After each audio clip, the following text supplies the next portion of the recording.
Okay, cool. Well, hello guys. I guess I don't know if you can hear me yet, so we're gonna wait to see. I'll just hang out here like I have a bunch of friends.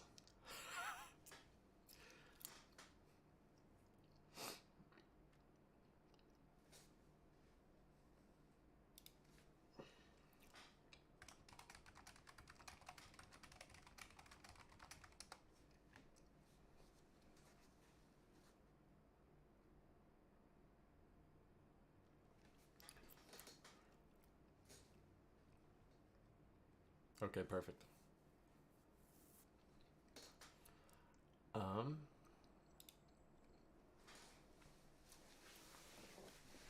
okay, so Curtis was saying that I needed to let everybody know about the chest of gold.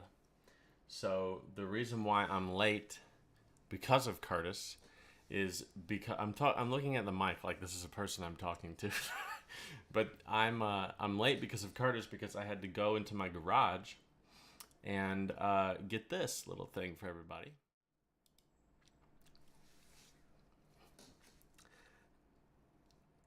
This this I'm reading your comments now saying that you have no sound.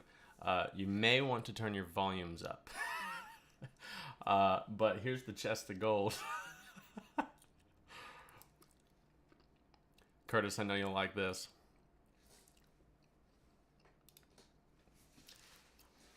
Okay.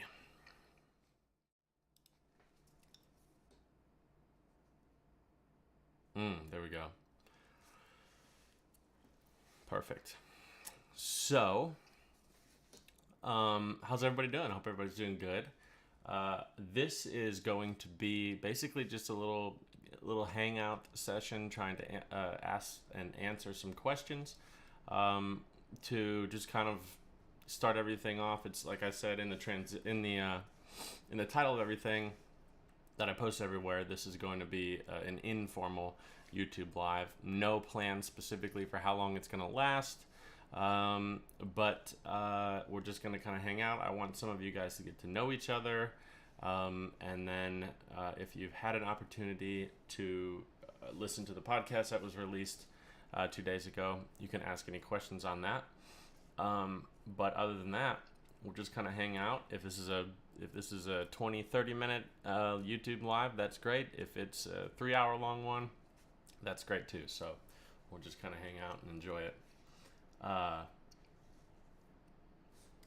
am going to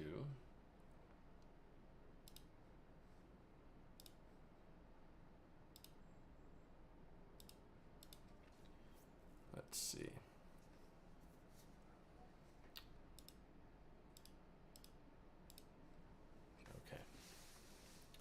Okay. So, the episode that just came out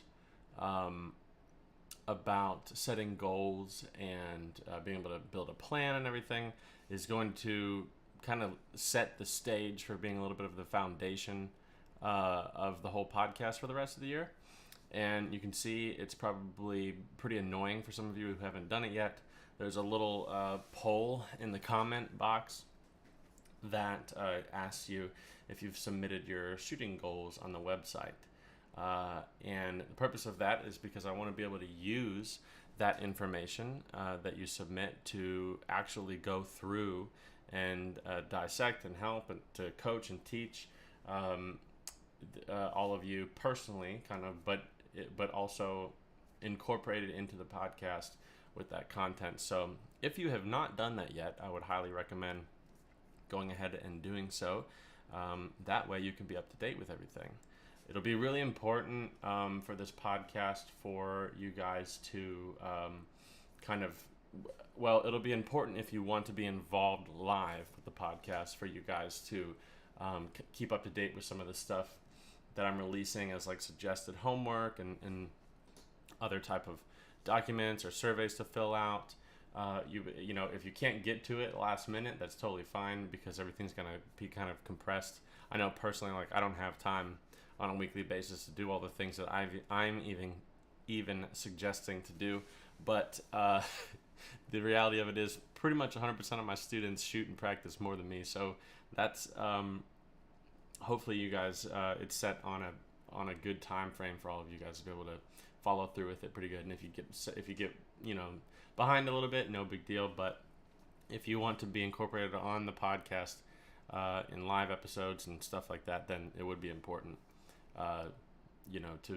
to submit it as you go. So I'm going through and reading some of the comments right now, and I just, I think a great measure of how good of friends you are is how much they give you hell, and it looks like I got some pretty good friends. Okay, so let's open it up for any questions that you guys may have. Now, not just particularly, revolving around the last episode, but also if you have any questions about what the podcast is about. I'm going to fix my camera right now. There we go. About what the podcast is about, or some of the content moving forward, or the structure of it, or how to best participate, or if you are like Trevor and couldn't figure out how to work the YouTube app on your phone, you can ask questions about that too. Also, if you guys need me to bring like volume up or down at all, just let me know. I can do all that right here. I'm trying to make it to where my mic, if you can see it, is not in the middle of the screen for you because it looks pretty weird. But if we need to do that, that's fine.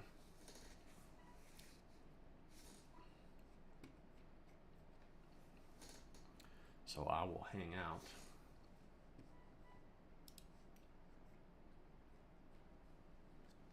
Okay, let's see.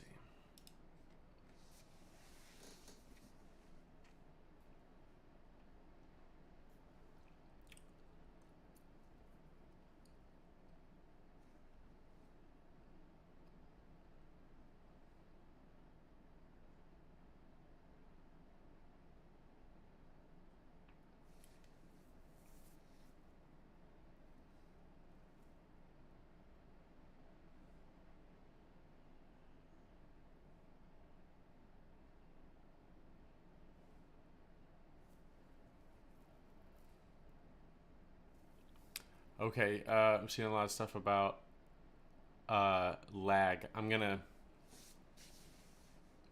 give me some time to look into that.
Hello. This is very weird.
Well, guys, I am at a loss for words. I do not know what to do. I know it's a timestamp issue with the way that the camera and the mic and everything is reading in the computer. I can't figure out how to get it to correct itself. That's very frustrating. I apologize.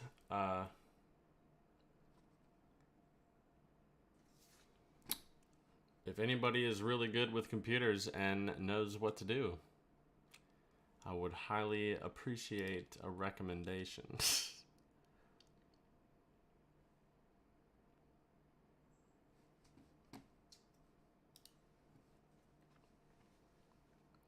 Okay, well, I guess we're just gonna go with it. So,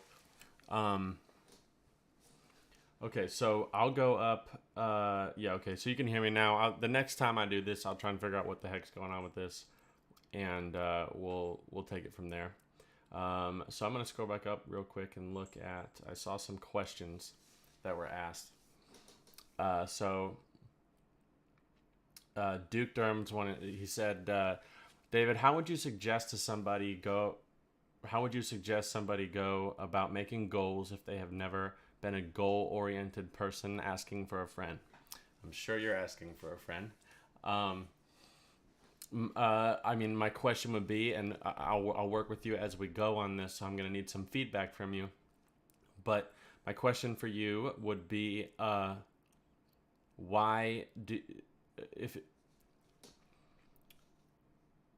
if you're wanting to, that's like a trick question.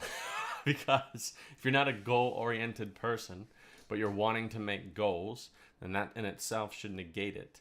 But if you're not, the question would be, why are you not a goal-oriented person? Are you not a goal-oriented person because are you a very present-minded person?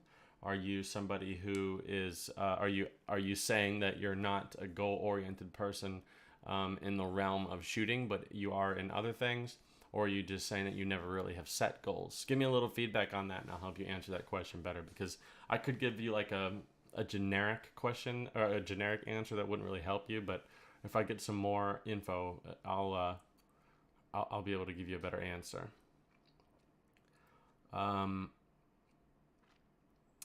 Listen, guys, I see very few Parazzis in the chat, and we're gonna have to. I'm gonna have to kick you guys off here if you're not shooting a P gun. You need some spaghetti guns. All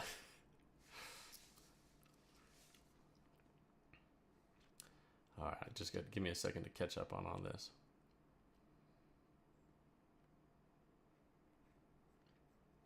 Okay.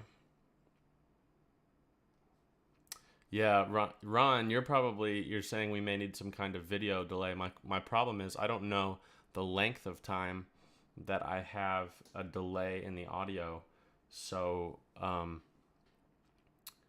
don't know what to do on that. I can probably do something like this. Let's see.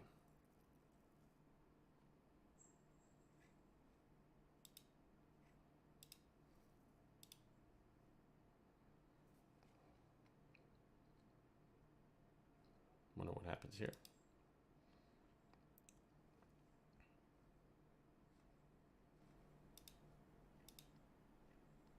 Let's try this. Let's try this. That's a negative.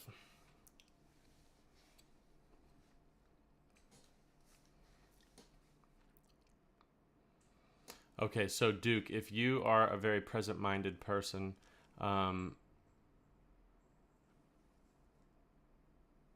okay, sorry, reading all these comments about the sound. Just looks like one of the old Japanese movies I like. So anyways, Duke, if you're a very present-minded person, then you're kind of like the exact person that needs to set goals the most. Basically somebody that is I'm a very present-minded person. The problem that I can fall into is that you end up basically just existing in time and going through the motions of stuff without really working towards anything. So it's a very simple answer. My best advice for somebody on how to set goals that isn't goal oriented because they're present minded would be that you have to sit down, ask yourself what you really want out of this game, go through, and then actually do it. It's not the fact that you're not good at goal setting or that goal setting doesn't work for you. It's just that you don't do it. And so that would be something that actually will hugely beneficially influence your shooting, because what's going to end up happening is that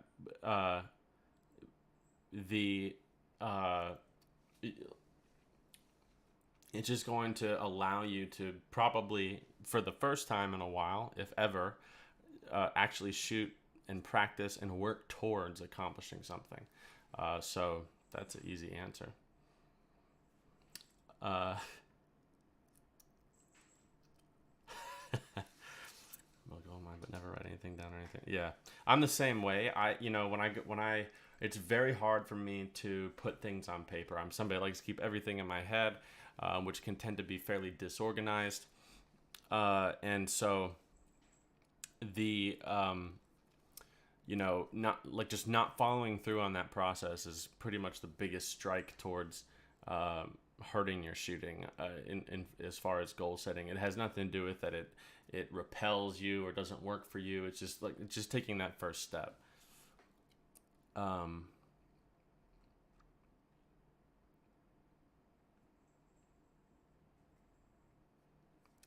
Okay. Man, Curtis, I'm feeling personal with all these. It's like cutting deep.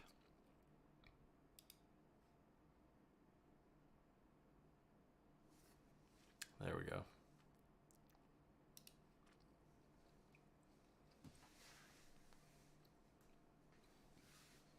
I'm going to try delaying my camera just a little bit.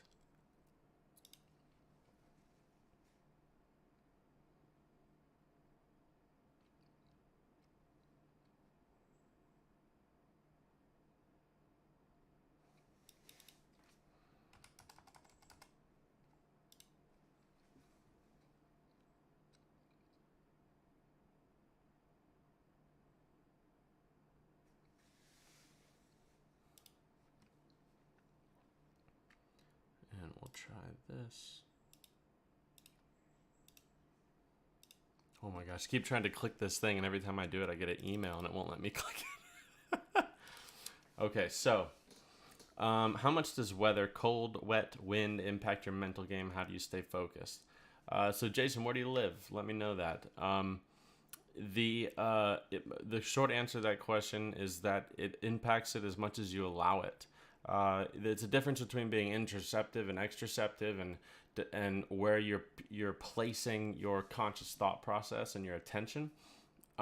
If you're stuck in the mindset of being very externally aware, it's going to make it very hard for you to be able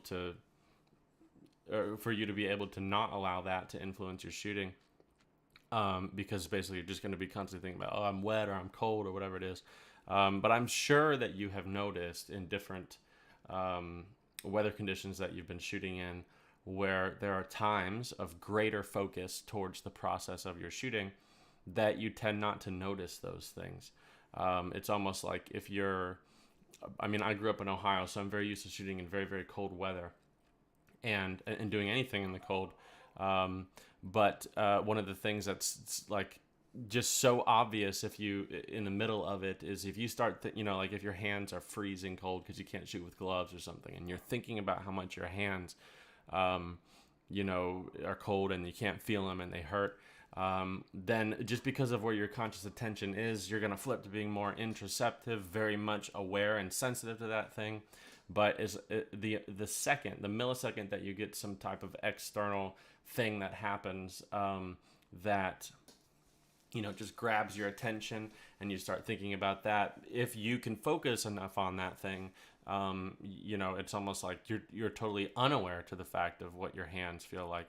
A great example for a lot of you here, I would imagine, have been hunting, like duck or goose hunting, and maybe in cold weather. If you're sitting there waiting on birds to come, You might realize how cold you are as soon as you start getting some action. Especially if you're calling, you'll just be so in on that, so present on that, thinking about that, you don't even notice anything. So the answer to that is basically that it affects your mental game and impacts your shooting as much as you allow it. And how do you stay focused during that to not allow it to affect your shooting is just stay involved in your process. If you have a hard time doing that, then maybe reevaluate what your process is. You may be doing your routines, or your I like to call it like a research, planning, and execution phase while you're shooting.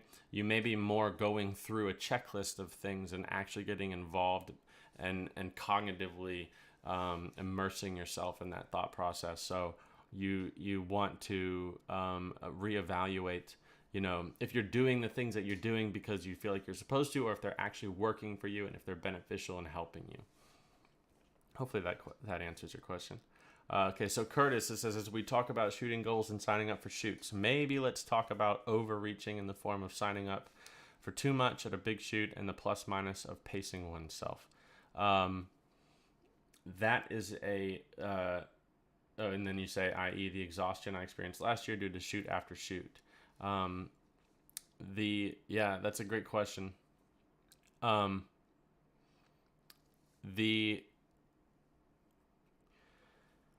Every person is different when it comes to that. If you listen to the last podcast I just released like 2 days ago, one of the things I talked about is self-awareness. Being in tune with yourself, understanding how your personality works, what kind of motivates you, what doesn't, what energizes you, what drains your energy, what keeps you focused, what pulls away your focus, all this kind of stuff. And so every person, dependent on their personality, dependent on what they're just used to, both physical fatigue, mental fatigue, visual fatigue, all that stuff. Everybody's going to be different. The only way to understand how much is good for you is to pay attention to it. And, one of the things that I do personally for that, to help me understand that every year, is that shoot analysis sheet that's on my website. I'll link it right here. I'll type it down.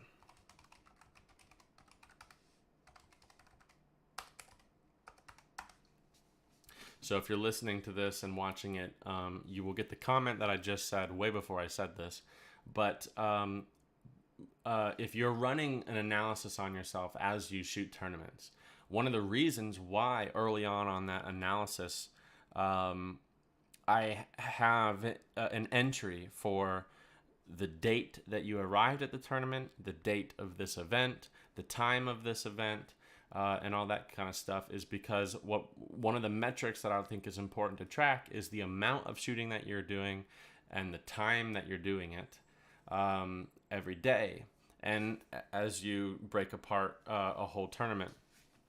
And if every time you do an event that you fill one of those things out, go back and read them and you analyze them, and you do a comparative analysis on trying to say, okay, looking into, let me put all the shoot analysis sheets together that I shot this day, or put cut the top half of every of the first page of every sheet off, put them all next to each other in order of every event that you shot and categorized by day, and first thing I would look at would be the self-analysis percentage, and see if there's a trend, if those get better or worse as you progress through a day with a lot of shooting.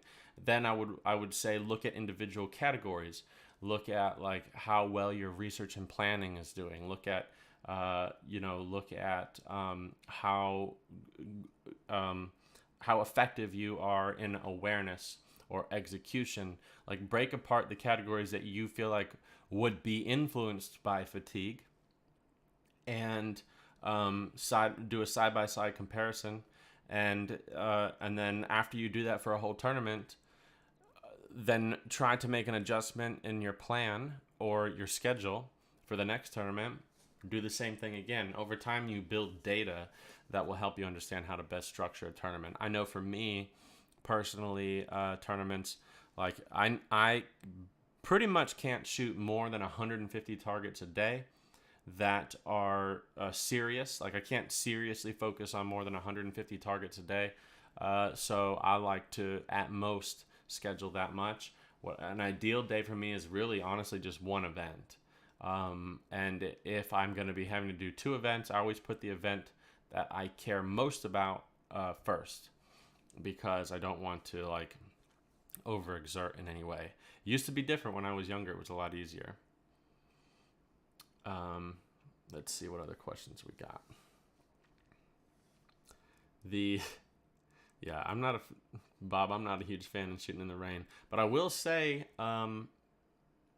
that, one of the things that I did as I was a little kid is just like when I got really bad weather, I would go out and practice on purpose, and you kind of just get accustomed to it. You understand what doesn't bother you and what does, and how to influence that kind of stuff. One of the the best decisions I ever made when it comes to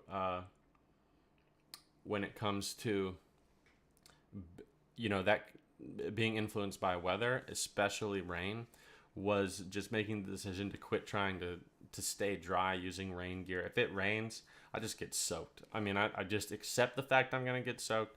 I process that annoyance, let it go, and I just keep going on with that. Because the worst thing that can happen to me is that I'm spending more time thinking, like, oh man, I'm getting water in my shirt, or like tightening up the cuffs on my jacket. I just say, let's just get wet. It's gonna be fine. Don't worry about it. Let me just keep focusing on what I'm trying to do. Younger Trevor, I see how it is. Okay, so Jeremiah Winters says, I live in Indiana, and though it's not bad here currently, it seems like every year I take a step back in shooting by the time the shooting season comes around here, which affects my goals somewhat. Mounting and tracing line on the walls do seem to help all that much. What are some things to try to stay dialed in without freezing? I knew what you meant. So,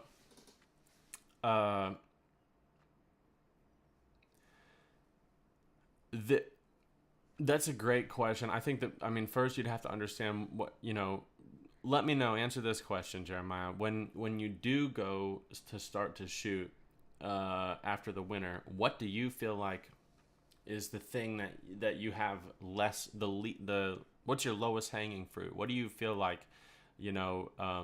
degrades the most with time off? Then I'll give you a better answer. Yeah, that's very true, Bob. Old Tom Watson's a man.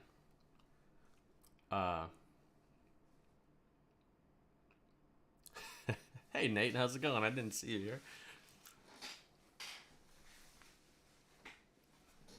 Very cool. Man, guys, I'm sorry about this audio lag. It's very frustrating. I wish I knew a better way to handle this. It was working better before. I don't know why it is not now.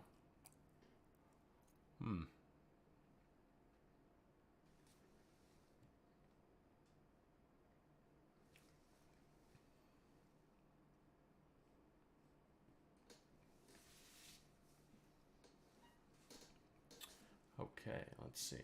What other questions we got, guys? Anything else?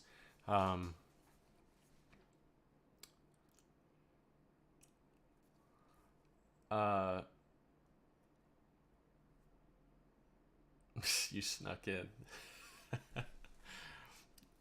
I'm gonna be up kind of in your neck of the woods coming up. It'll be real nice and cold standing out there teaching all day in the freezing New York weather.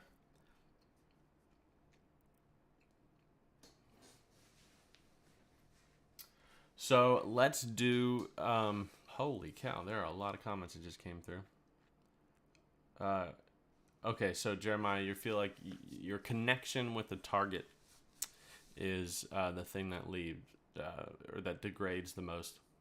Okay, so One more question for you. Would you say that you feel like your visual connection to the target or your physical connection to the target degrades, or your emotional connect? No, I'm just kidding. Just physical connection or visual connection. I need to know if it's an eye thing or if it's a mechanic based thing.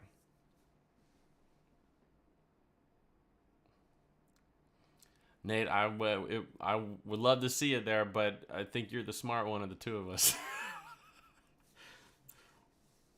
Curtis, if you're still watching, let me know if you saw when I put up the chest of gold. Hey, what's up, JJ?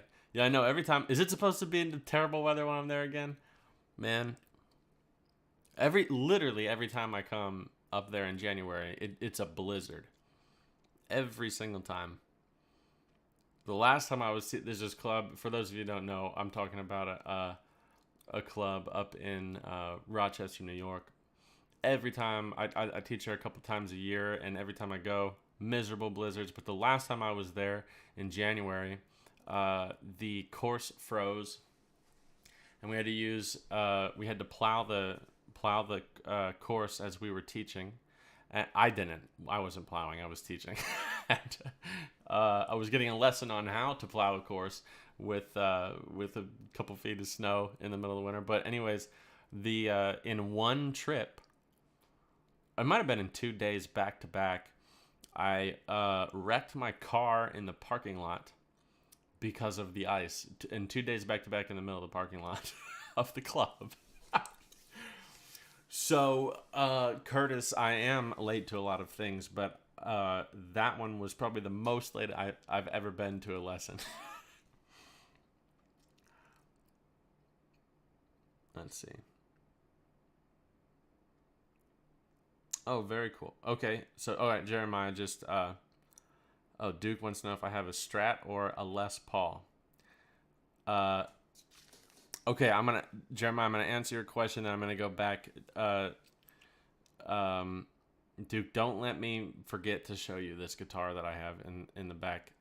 Oh, I was thinking that you were looking behind me, but I just realized you can't see the guitar that I thought you were talking about. Definitely a Strat. Yeah. There we go. Now the chat's starting to get worked up. Okay, so Jeremiah, if it's a physical, mechanical thing, then that was somewhat of a trick question, because the physical connection is driven heavily by the visual data input into the brain. So, long story short,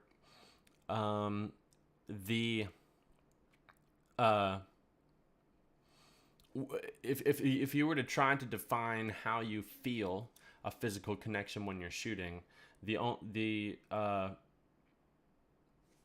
if you can relate to that feeling and think about that feeling, you would, and somehow be able to pay attention to this, you would realize that very infrequently, if ever, does that connection, that harmony and synchronization ever happen at the same time that you are consciously driving the gun. Or another way of saying that would be it is basically neurologically impossible to get that connection to happen if you are consciously deciding how your body moves while you're in the middle of the shot. The reason for that is because that connection that we all like to talk about, like when we're in the zone, and I hate that phrase, but everyone says it, so that's what I'm using to define it. But when we're in that state, and we feel that connection with the target, and it feels effortless and easy, that's not because our physical mechanics are being driven very, very precisely or with great finesse, so to speak. It's happening because the physical movement of your body is being done non-consciously, driven by the information that the eyes get, or give the brain. So I won't go into the super great depth and detail of talking about why that is. Long story short, your eyes work in two ways, both with saccadic movement and smooth pursuit movement. Smooth pursuit movement. Google this if you guys want. Saccadic movement. I think I'll spell it like this.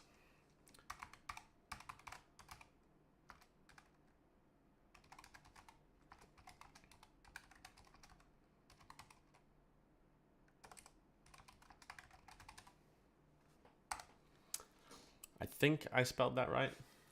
If I didn't, let me know. But anyways, those are the two different muscular movements that your eyes can use. The interesting thing is that they are both individually, depending on which type of movement ocularly that you're engaged in, a different neurological pathway is controlling the ocular muscle to your eyes. The only way to engage that smooth pursuit movement is through conscious attention. So you have to be paying conscious attention to the thing that you're looking at. And it has to occupy more of your conscious thought. That's why a lot of times I get a lot of crap for it, using the word titrate, like visually titrating my focus. But what's happening is that you are, as the target is flying through the air, you're refining and basically putting more effort into being consciously attentive to the target to allow your eyes to engage, to transition from saccadic to smooth pursuit. When that happens and you get past the specific threshold where you're a majority smooth pursuit, it's not like a one or the other. This is different than hard focus, soft focus. That's why you never really hear me talk about hard focus or soft focus. Like once you get past a specific threshold, then your basically your conscious awareness to what you see in your vision shrinks. At that moment, you see less gun, because literally, as you titrate your vision, you're consciously focusing on, you're consciously paying more attention to something inside of your vision. As that happens, your attention to those acute things in the middle of center ocular, it becomes more intense, and your awareness to things in your peripheral becomes lower. At that moment, then, if you have built up a learned skill of a specific physical movement to move your gun in a certain way, that's when those types of movements start to engage non-consciously and proprioceptively. And so it's at that moment that we feel a physical and mechanical connection to the bird.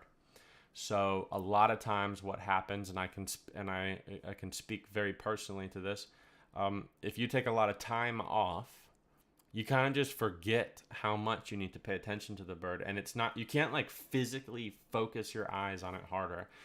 There's a big misconception that you can like work your, like, I'm trying to focus, like you can't, the intensity of your focus is not a physical or muscular thing. It's a conscious thought thing, consciousness, I guess you could say. So I would say, to try to really consciously connect your focus, not visual focus, your mental focus on seeing the bird, and let me know next time you shoot if that influences your physical connection to be better, and we will see what happens. Okay, so let me catch up on that, on the rest of the comments here. Okay, we got Trevor has one.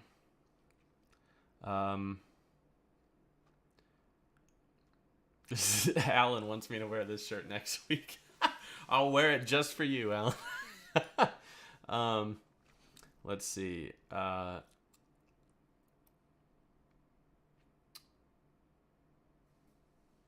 All right, Damon, I'm working on it. I'll get you dates as soon as possible. I got your text. I think it was today or yesterday. I'll go through my calendar real quick and get back to you. Gary wants to know if I do eye training. That's a quick question, so I can do that as I go through. I can teach you how to use your eyes. I can teach you. If your question for eye training is about shooting, like can I train you to use your eyes with shooting? Yes. Am I a medical doctor that can train you how to use your eyes, like if you have a medical problem or anything like that? No, but I do know a lot of guys that can and will, and so I can help you with that. So regardless of whatever your filter for that question is, there's your answer. One thing I do is try not to look at it whenever my eyes lock on. Deliver the shot. David really understands the eye stuff. Well, thank you, Bob. I appreciate that. Duke Durham says psychotic movement. Let's see. I must have missed something in chat talking about psychotic movement and lunatic fringe. What is happening over here? I'm losing control. Oh, man. Let's see.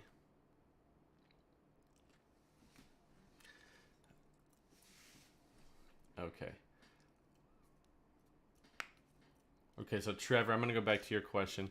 It says, this isn't goal related, but how do you work on the visual discipline to keep soft focus on target longer? I have a habit of seeing the gun too well, too soon, and lose that hard focus at the shot.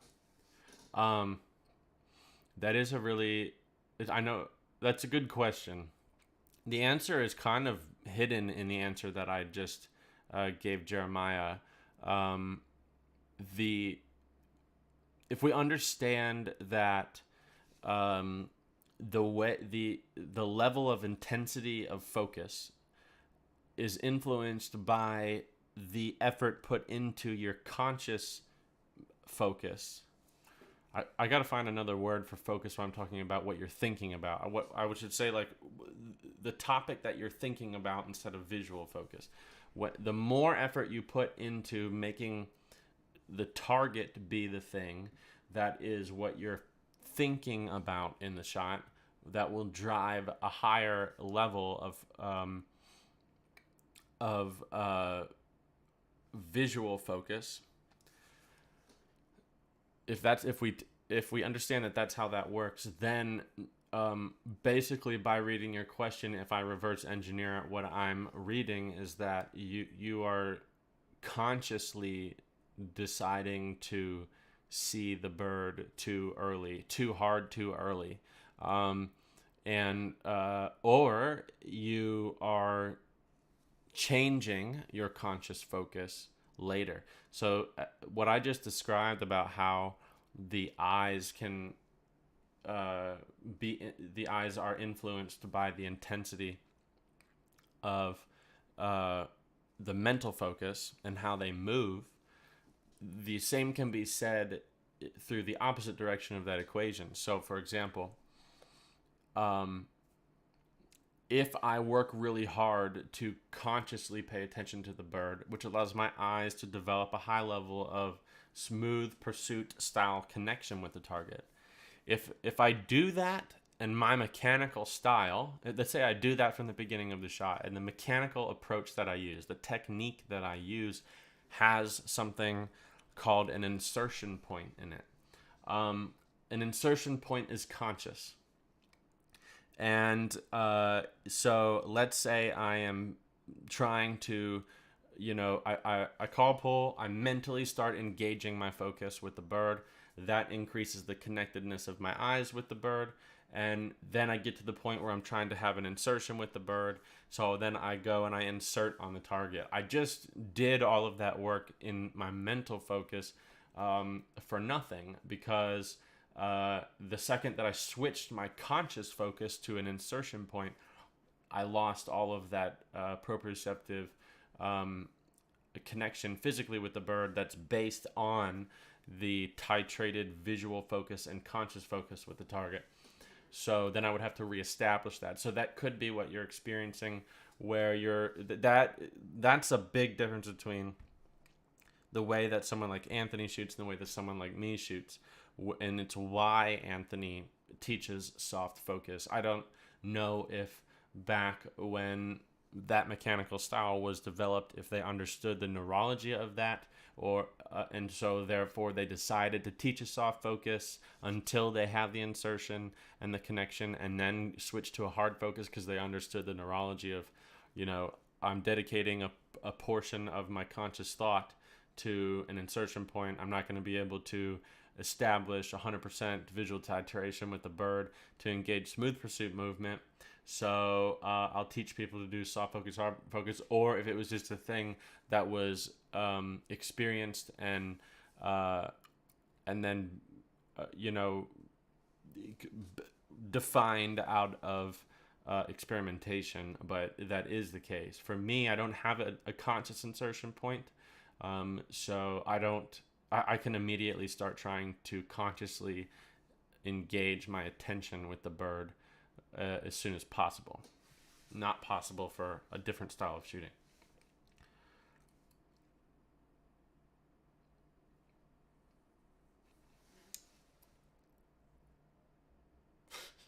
Nate, I'm not even in control of my own life. I was forced to wear this shirt, and no, I'm just kidding. Okay, let's see. Is there anybody whose question I have somehow skipped over and I didn't pay attention to and I missed?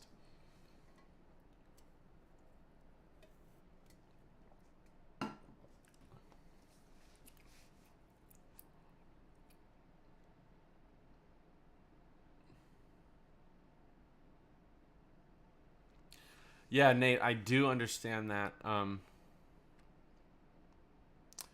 The sidebar, real quick, I have to say, somebody with bad ADHD should. This is very hard to intensely answer a question, but also pay attention to chat. So I am very sorry if I miss any of your questions. Just let me know.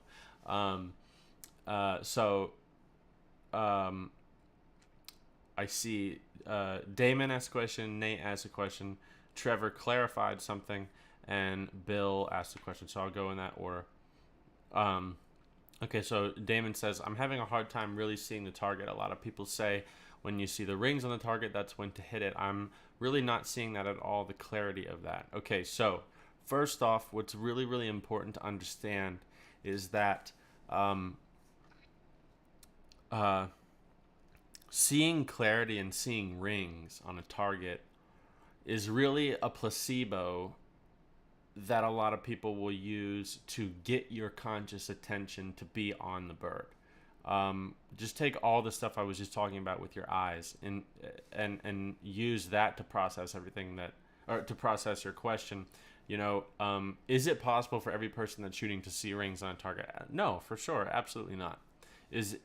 If you can't see the rings on the bird, does that mean that you will not be able to be as good? Absolutely not. What it means is that you have less of something to try to look for, to engage your conscious thought, to more quickly activate that smooth pursuit movement in your eyes. So so basically it's just harder for you to try to look for something. I emphasized try for a reason, because you don't need to see it. The objective is to try, because that engages your thought process to be dedicated towards that thing. Okay. Yeah, Curtis, I agree. Singing rings is mostly bullshit. It is.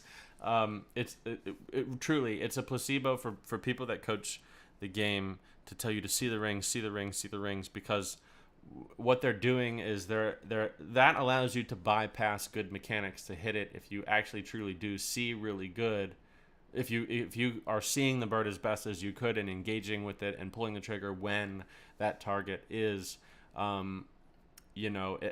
your highest level of visual titration, because you're proprioceptively engaged with it physically as much as possible.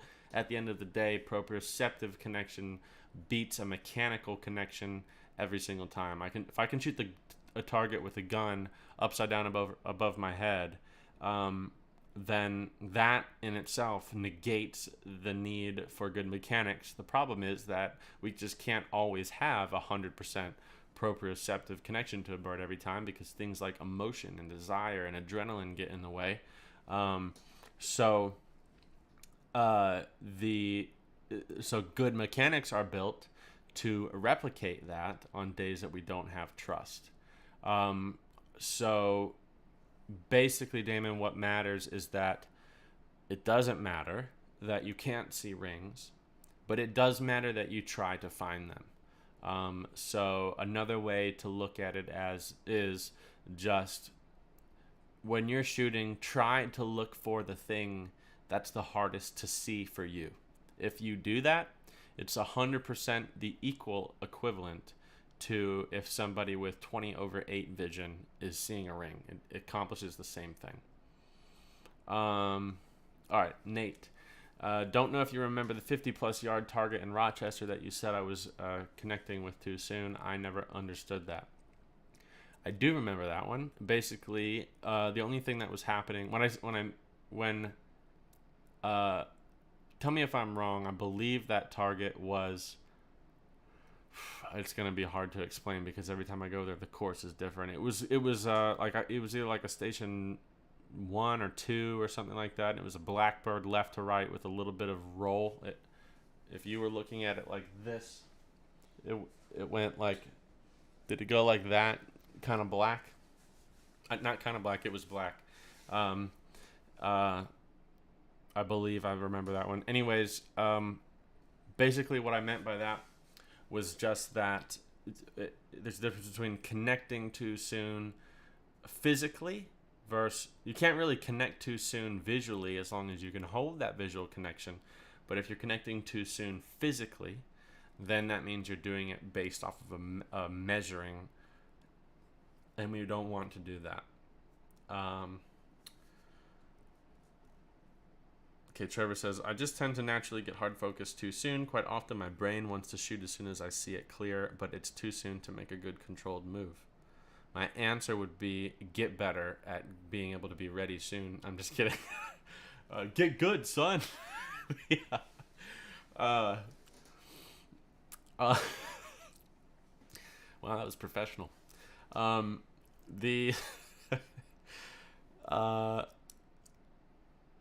brain wants to shoot as soon as I see it clear, but it's too soon to make a good controlled move. Trevor, I'd be curious to know how good your start time is, and how refined your hold points are. If you're trying to shoot it early, I'll put it this way. If you're wanting to take shots like the way that it sounds like you're talking about trying to take them here, I would shoot more of the style that I'm shooting, that we kind of worked on, where you're setting up your physical body to mathematically complete the mechanics at the time that you want, as opposed to having them completed and having to be conscious about when it actually executes, if that makes sense. Let me know if I explained that good enough. Bill says, shouldn't your insertion point basically be your hold point if you're shooting a maintain lead? Yes. Great analysis there. For me, essentially, I never use the word insertion point or that idea in my teaching, but the purpose of an insertion is to create a connection. So through the style of shooting that I have, that connection happens as the bird leaves the arm. So yes, my insertion point equivalent is essentially my hold point. Very good. There's another with ADHD. My way of doing the live video chats was finishing my thoughts, then scrolling through the chat. Yeah, 100%. You have to do it that way. I can't. I'm trying to. It's been a little while since I did this. It's been about like 2 years since I used to do this with the other podcast, and with that one, I had somebody else helping me, so I could get lost in my ADHD spiderweb thoughts, and it was easier. But initially I'm trying to go back and forth of paying attention as I'm answering. Every time I do that, train of thought gone. It's left the station, and I'm not getting it back, so I quit doing that. What else we got? I seem to flinch 1 to 2 times every round. What causes a flinch? How do I fix it?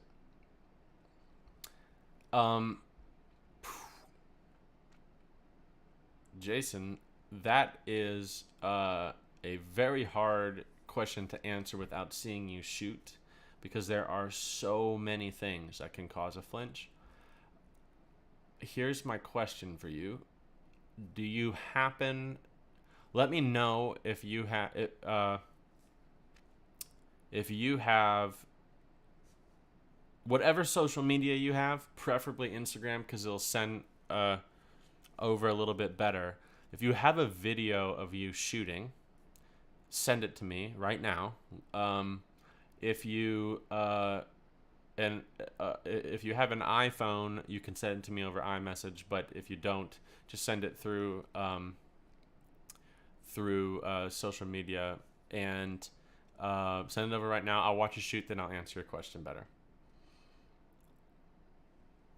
Nate, it is impossible to keep up with live chat and talk if you're going to answer questions the way that I answer questions. It's impossible to keep up with real time in life and talk the way I answer questions.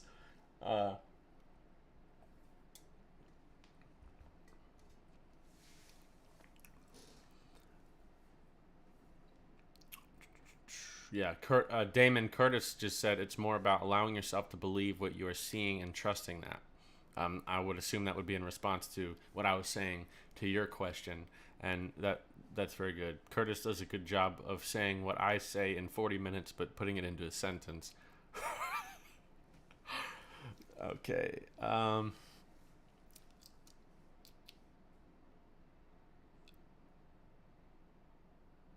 Yeah, thanks, Bob. Yeah, there's plenty of exercises to kind of work on that kind of stuff. Yes, Nate, a flinch is very often caused by visual confusion. My phone just went off. Let me see if I got something.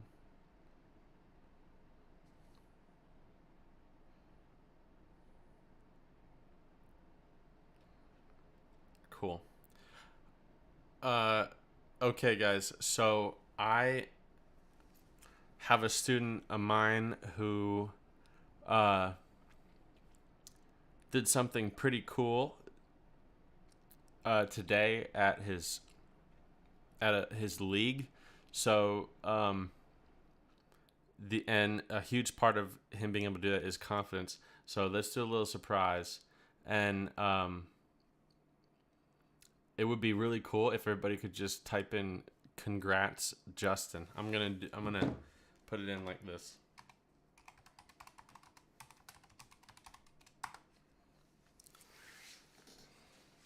If you guys type that in, I'm gonna take a picture of it and send it to him, and it'll be cool. Okay, so moving on. What else we got?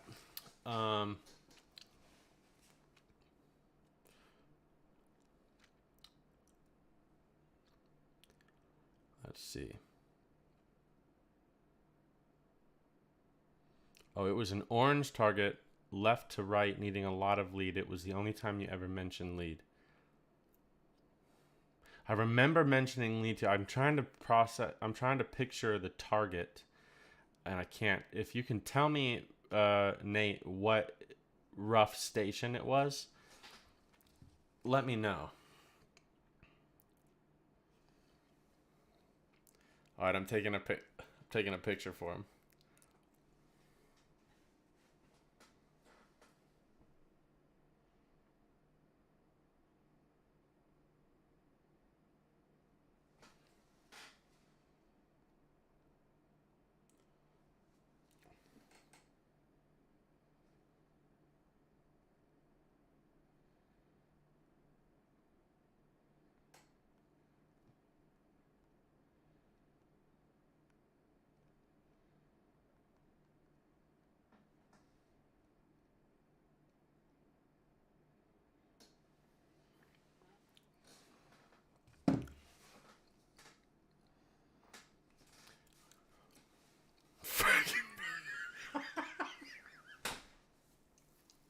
Ron, I just looked up after sending a text message and I saw the freaking fickle finger. I just lost it. Oh my god. Woo. Okay. I'm gonna need to compose myself after that. Oh. Alright, let's settle down. Holy cow, that was funny right there. I don't care who you are, that was funny right there. What did I miss? Let's see.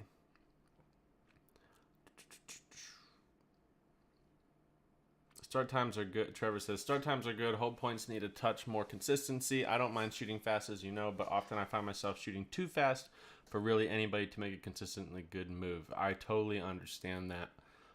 Trevor, I'll tell you one thing from personal experience, especially with the ADHD thing. Get your mental state and visual state to where you're almost half meditative when you call, like literally decompress so much when you call pull and allow as much time as you need to get your mind to stop thinking thoughts, and at that moment call pull, and it is so different of an experience. I'm down for a speed shooting challenge. Okay, what else we got? The freaking fickle finger, Ron. Oh, what's up? The Dead Pair Podcast. Okay, also, guys, so the Dead Pair Podcast just came out with a new episode today. Go check it out. I'm gonna be using so on the app that I have coming out, it's also gonna have a whole portion of it dedicated to other podcasts where it has like really valuable interviews, basically just every interview that I've ever done on any other podcast is gonna, I'm just kidding. But like really valuable interviews and stuff like that from other podcasts are gonna be in there because it's really important. It's very good. A lot of very good information. Okay, I'll stop plugging the Dead Pair Podcast and read their question. You and Wendell both emphasize move on motion. So is your whole point determined by the start of motion, not putting you too far in front of the target so as to match the speed? May sound silly, but a whole point of halfway back from break point might put you too far in front for move on motion. May put you too far in front. Okay, so Wendell and I both emphasize move on motion. Yep. Is your whole point determined by the start of motion, not putting you too far in front of the target so as to match the speed? I think I know what you're asking, but I'm also... Listen, you guys are up in Ohio, and I've been down south for like a couple of years, and I'm starting to lose I need more simple questions worded more simply.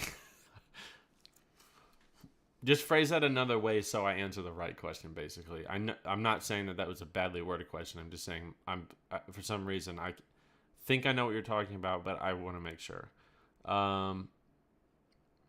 Yo, Rad Chad is here.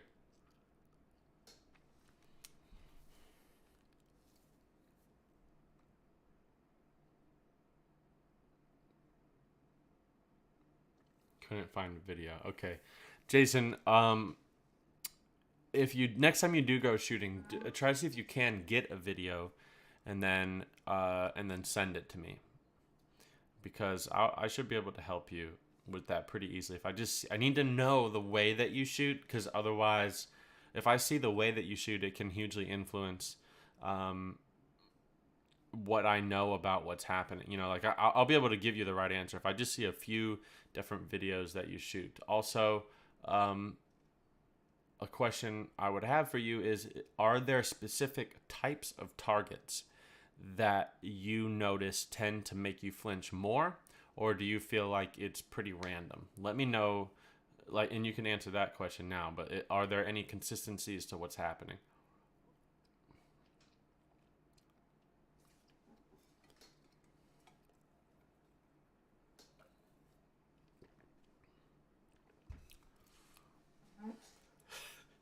The fickle finger.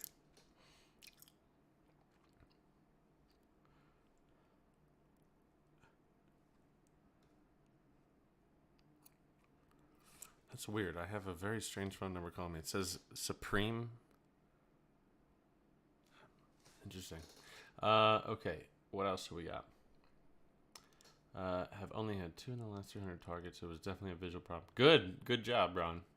We got to get that fickle finger out of there. Do you say it's okay to ride a fast crossing target? I can hit it, but would have trouble if I had to shoot it quicker. Thanks. Wow. I may be closing my window pretty soon. That draft almost blew me over. Let me read that again. Do you say it's okay to ride a fast crossing target? I can hit it, but would have trouble if I had to shoot it quicker. Thanks. I think the answer to that question is it's okay to do any of the things that help you hit a target while you're in a tournament. But I would say work on doing it differently. Again, it would depend on the mechanical style that you shoot.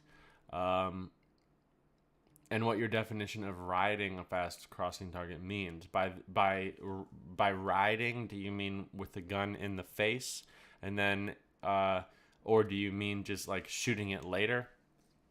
Then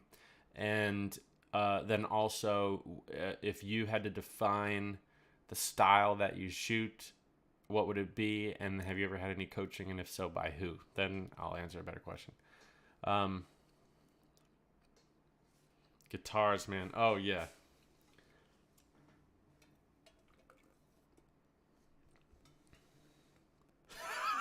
Yeah, Trevor, I'm getting canceled.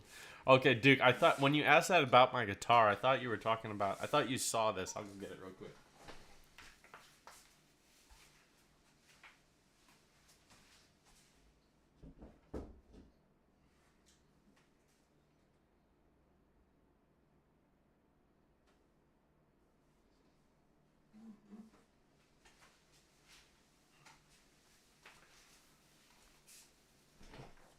Okay. This bad boy right here. Who knows what this is? Oh, shoot, I don't want to show that. I thought that was on the wall and you saw and you were asking me about it. But I realized it's on the other side of the camera frame.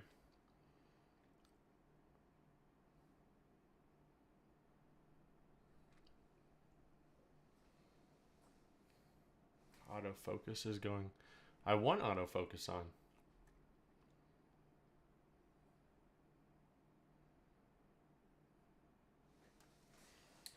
Okay, I'll put this down.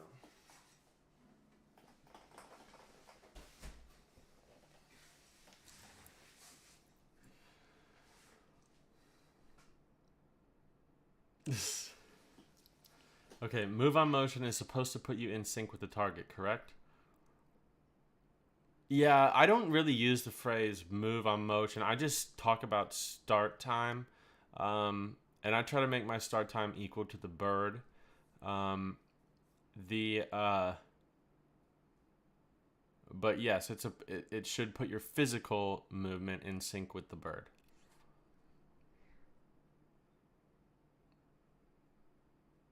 Supreme. It was this. My phone said Supreme Pizza on it. I don't know why. Oh, I know why now. I'll have to call that person back. Okay. Jason is saying that the flinches happen on crossing targets when there is a disconnect with the target. Okay. Explain what you mean by disconnect. So if your hold point is halfway back from the break point on a big crosser, this could put you in a maintained lead way too far in front. Yeah, absolutely. So, if this is Sean or Jason, I'm assuming Jason, for very quick run through of the variables of the way I shoot. I only have one of the variables that I teach when I shoot. Variables meaning like a posture, draw length, hand speed, rotational speed, hold point, break point, focal point, all those things. To me, only one of them is subjective. Everything else is objective. So every other every variable except for one of the variables that make up this equation that all go together mathematically are things that you don't get to pick. The only one that you do get to pick is breakpoint. And so if everything else is objective, that means that if you plug the variables in, the formula will tell you what to do for everything else. So if hold point is objective for me, then by definition, that would mean that where I start the gun is exactly the same no matter where I want to shoot the target. As long as the place that I want to shoot the target is a shot that has has time to create a physical proprioceptive connection with it. I can, shoot a target before where that objective hold point would be, which would obviously require a hold point in a different location. But the only thing about that is that shot is based off of timing. So in essence, it's kind of like a trick shot. And that's not to say that I don't use that in tournaments sometimes. I do. But that's only very, very rare occasions. But yes, you need to find the perfect hold point.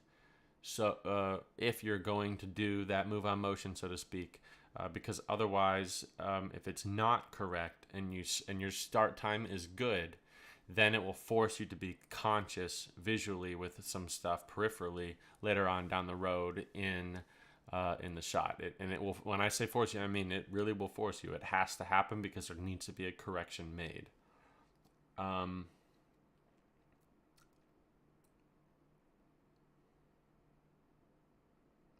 So Trevor, with the autofocusing, I have it focused, autofocusing, on me, hopefully. Yeah. Okay.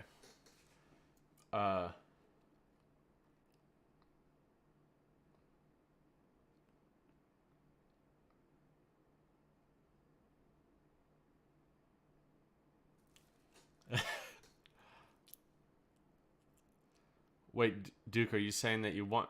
What do you want me to bring the guitar back out?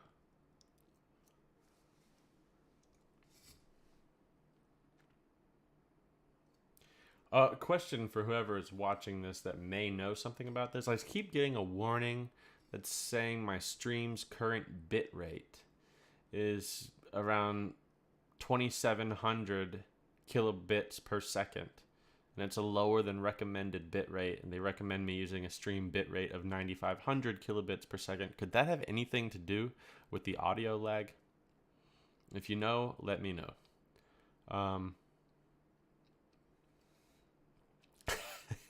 As clear as mud. My answer to your question is that yes, if you have a hold point halfway back, and the objective hold point that you find needs to be further than halfway back, then yeah, any place that you start other than the place that's the perfect place to start will leave you to being not in time with the bird, and it will force you to consciously make a connection rather than non-consciously make a connection.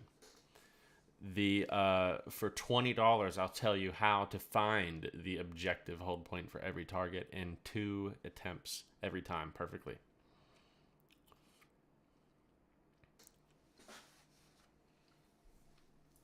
Okay, what did I miss here?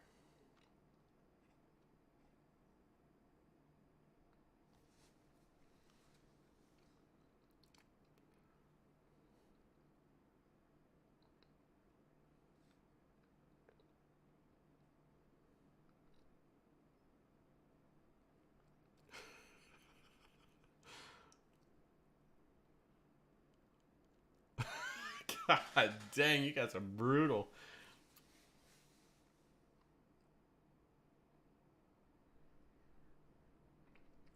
Trevor, that's a really good question. Would it be a good idea to create a cheat sheet for your shoot and analyzer thingy so that I can write down target difficulty in real time instead of trying to remember after the shoot? Yes and no.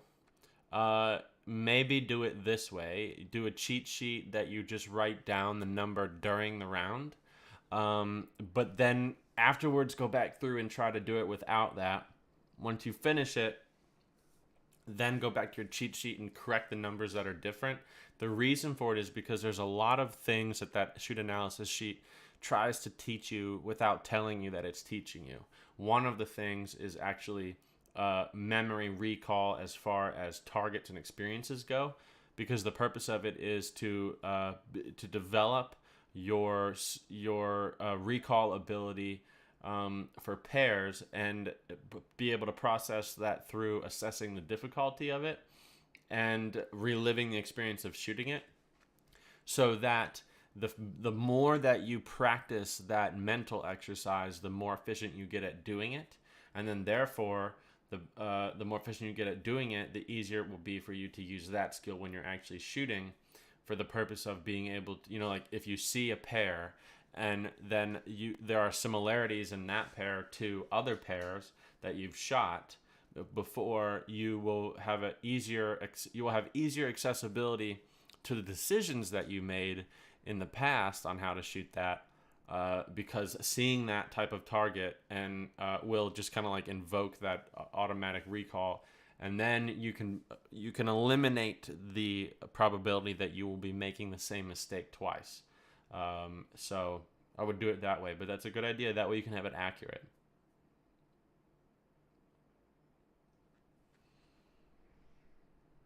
Oh yeah, it is. It's saying the autofocus. It's actually on my right earlobe. Okay.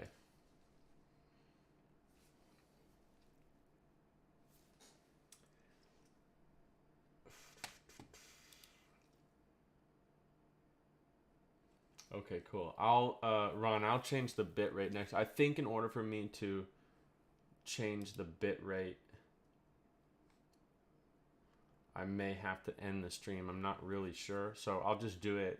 I'll just work on that next time. But thank you. What else we got? Man, you guys are asking lots of questions.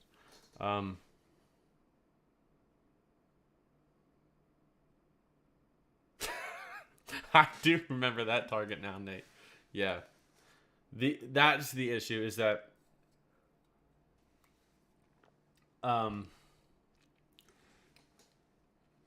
is it okay? Yeah. When I meant that you were connecting too long or too early to the bird, what I was talking about was essentially that you were trying to make that conscious connection, but on a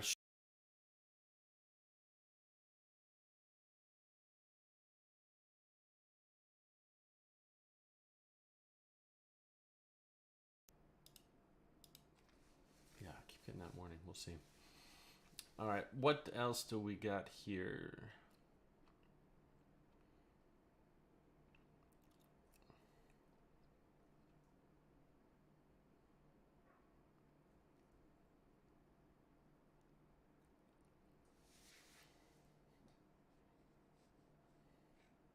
That's a pretty good goal, Bob. That's pretty cool. Don't shoot under your age. I like it.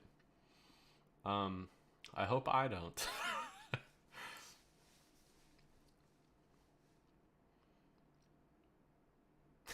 What's your Venmo for the 20? I'll tell you guys. But I'm actually going to go into that in another podcast. So I'm going to go through the physical mechanics of everything later on. And I want to organize it in a way that all makes sense. I mean, it's very easy for me to explain that, but I got to keep you guys, I got to like bait you guys a little bit. I can't give away all the secrets right now. I'm giving them away for free, so I might as well give them away like barely. No, I'm just kidding. I don't care about that. But it will make the whole process of the explanation of everything works better in the way that I want to do it, with some graphics and stuff like that on the screen that you can see. So I'm going to wait for that.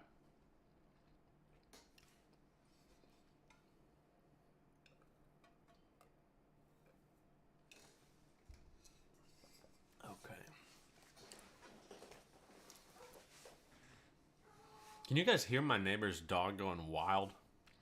I hope not.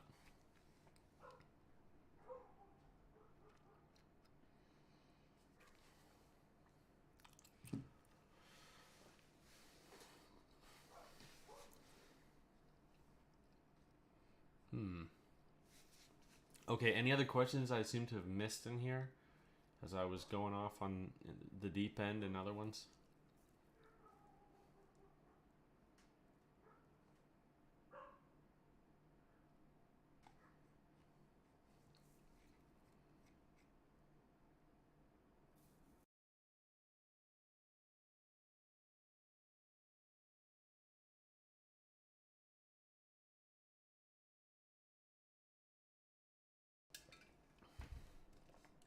Yeah, I can attest for Jason's back sounding like that. They have to have special sound equipment in their podcast studio every time I go over there when I record, because every time that Jason turns around or moves, it sounds like like stepping in a box of packing peanuts.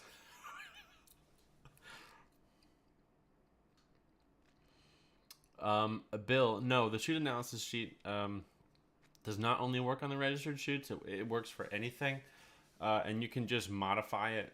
You know, for I mean, the format of it for ease and simplicity is built to mimic a scorecard. When when you're inputting the scorecard information, if you're just going to practice, you obviously don't really have to do the scorecard information. You have to input that.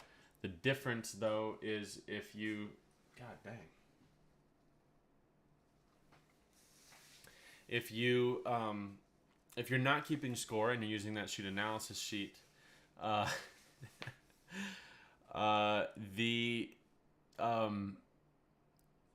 lot of the formulas that are built into it aren't really going to work, because it uses a comparative analysis that is based off of both the objective data from the scorecard, your subjective difficulty in the scorecard, and then the subjective information in the shooter analysis, and it takes all that stuff, combines it, and puts it together, and uses a bunch of other formulas. So if you use the shoot analysis sheet without putting in scorecard information, then you're basically getting a summary of how you feel like you did in all those categories.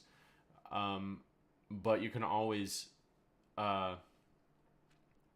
you can always God dang, ADHD reading the comments just threw me off.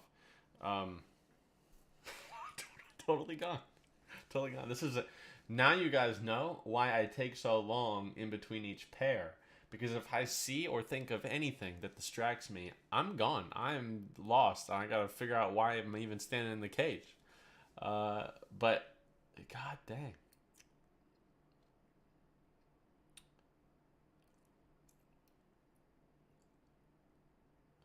I think I was talking about the shoot analysis sheet, and yeah, if you can put you can create a practice where you're simulating a match by just running a score, or once I have the app developed, I mean it's developed, I'm just waiting for approval. Inside of that has a bunch of practice drills, and the practice drills actually have scorecards built into them for you to use with the shoot analysis sheet. So you can use them for practicing too.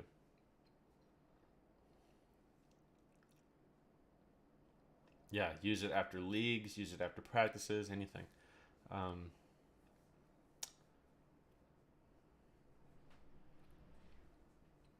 It says, this is a few months away, but we plan on shooting the Worlds. How do you prepare for traveling overseas to shoot? Jeremiah, let me know. Are you talking about the World FITASC, or are you talking about the World English? So are you going to Budapest, or are you going to London? Let me know. Because they're two different answers.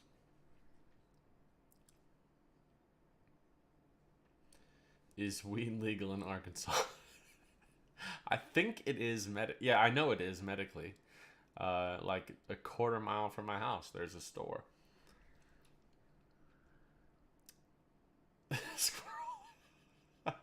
Man, I lost that one. It was like I'm talking about a totally simple thing.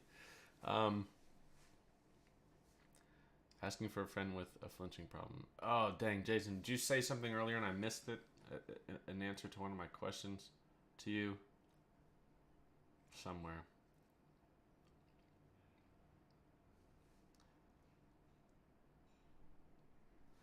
Oh, very good question, Trevor. So Trevor said, "Is the app going to be subscription based?" And no, it's not. It's very expensive, but I think it's worth it. So I'm gonna do it anyway. Like it's expensive for me. I have to pay monthly to host it, and then also some of the other features in it, like the messaging and the chat and the you can do private one-on-one messaging, group messaging, and like forums and stuff that can get very expensive too, and I mean like more expensive than a house. uh, but the for right now, it's free. It will be free. Period. I'm never gonna charge anybody to use the app for the Journey podcast. The only thing that I may do though is that I'm totally fine with paying for the ability to like have an app for free and then not charge anybody for that. The thing that becomes astronomically expensive though is the messaging thing, and to build that into your app becomes very expensive. So right now I have it in the app, and there's like a limitation to monthly active users and then peak current connections. So it's like, how many people can I have on there at the exact same time texting? And then how many total unique individual monthly people can I have on there? If that grows past the threshold that I have right now, then what I may do is, because I don't ever want to take that ability away from anybody using the app. I want everybody to be able to message and talk to each other, because my goal is to make it to where, as this grows and we get more people listening and more people active and engaged and more people hearing about it, there's going to be, you guys are going to end up, knowing each other's names and, interacting with each other. And I want to make it to where if you're on the app doing the same thing, which you will be, because all of this is embedded into the app. So you won't have to go to YouTube. You can do it on the app to watch the lives and participate in the lives. But I want you to be able to say like, hey, there's that guy, where does he live? And then if you go to the profile of that person in the app, you see where they live. And if you find out that's close to you, or you're just looking for people that live close to you, the obvious assumption would be that if they're involved enough in this podcast to have a profile in the app and be actively using it, then obviously they're in the same stage of their learning process and progress as you are, because we're all going through the same thing together. So I would like you to be able to have the ability to reach out to people and say, hey, do you want to go do the suggested practice for this week together? Or let's go out in a tournament together. And that way you can message and talk to each other on there to make initial contact or whatever it is, and privately, not publicly. And I want to build a community in that sense. So I think that would be very, very cool. So I never want to take that away, but if it grows to where it's costing me like an insane like $3,000 to $5,000 a month to maintain that, then I will probably build a subscription platform that does different things. But as far as what I'm doing with the podcast right now, everything that I plan on doing and that I am doing will never cost anything. And I promise that, because that's why I'm doing it. I'm excited to do it, and I want to build a community. But it may get to the point where, in order to maintain the community, we got to find a way to make money from it. So we'll see how that goes. I think probably one of the easiest ways for me to do it without a subscription is to do, if that's for later on down the road. There's ways of paying for that type of stuff without like making you guys have to pay monthly. And I want to avoid that at all costs, because I'm not a fan of that. So we may do it where we raffle things off, or we buy tickets to win a gun or a UTV or something like that. And I can pay for the podcast in that way. So we'll see. That's the plan, man. The plan is to make it cost nothing to get better. That'd be pretty cool.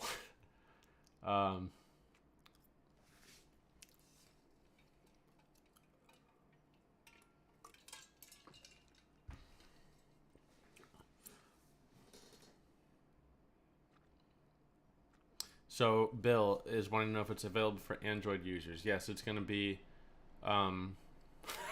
Jason with the Tesla. It's going to be it'll be on Apple phones, Android phones. So everybody will be able to use it. It'll probably honestly be on the Google Play Store before it's on the Apple Store, because to get it approved through Apple is a little bit more arduous process. So you'll probably have it before. And I got one of each phone, so I would need to be able to use it on both.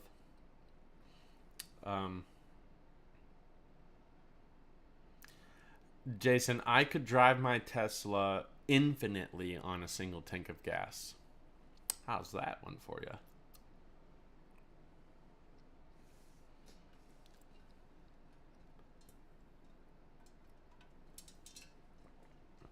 Yeah, Nate, that's for sure. I couldn't believe the cost of it to have higher simultaneous connections to the messaging service is unbelievable. I'm looking at the price. I'm like, my God. Oh, the audio and video is now in time. That's weird. It could have been a bandwidth issue with other devices on the network. Who knows? Very strange.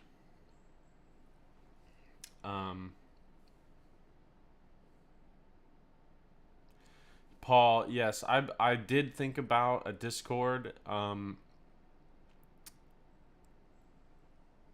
The reason why I didn't, I looked at a lot of different apps like that. The reason why I didn't do that is because I personally hate having to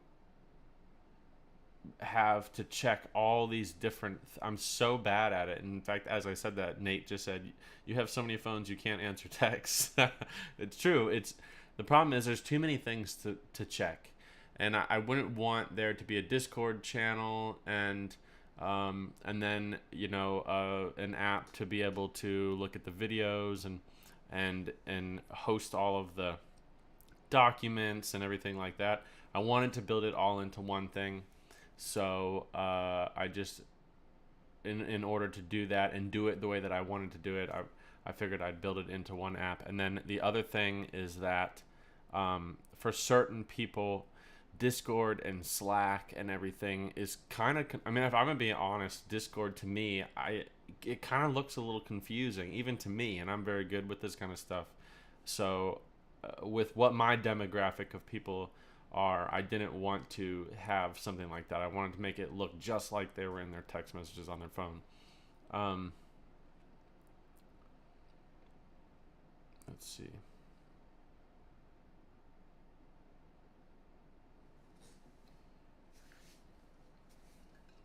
Yeah, that's my plan. And if it gets to be like to where I need to do that, I'm gonna do that kind of stuff and sell tickets to things where everybody can, pay $20, $10, $100, win a $20,000 custom built gun, or something like that. We'll figure it out. My Tesla runs on coal. Curtis, my Tesla runs on chests of gold.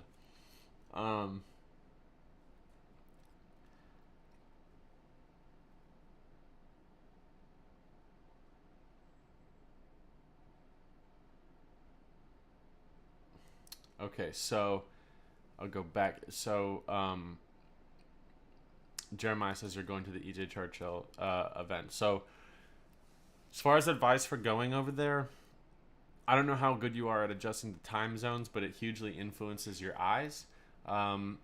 You would want to give yourself time to adjust to that. Do not give in to feeling tired when you get there. It's very important to adjust to the time zone as quickly as possible. If you're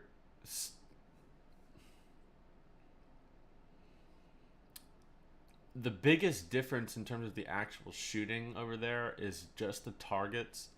A, a 110 millimeter target flies differently than a 108 over here. They they don't have such heavy transitions because the targets are thinner, a little wider, more aerodynamic, and they don't kind of like stall out in transition, and their lines are more curved as opposed to have, you know, more angular transitional points. So find a place that has a 110 millimeter trap and shoot it as much as you can at like around the apex, because it holds its speed longer. It's like the lines are flatter, just a little different bird. That's the best advice I can give you, honestly, because everything else is pretty normal. You can look up on the internet how to adjust to a time zone. You can I would say make sure you have all your permits and everything correct for the gun, and it'll be good. There's enough of us over there. It's very easy to go all together and not get lost or anything. What happened to my World Invitational Tournament idea? It's a cool idea. Thanks, man, and good to hear from you. I still have it. I would love to do it. The problem is finding a place to do it, and I had a place, and so, but now I'm looking for another one. So, it's just such a unique thing. You have to find a place that has lodging. Basically, I'm just a perfectionist, and there's like 3 clubs in the country that can host it, and I'm trying to find a better one. But it's going to happen. So, yeah.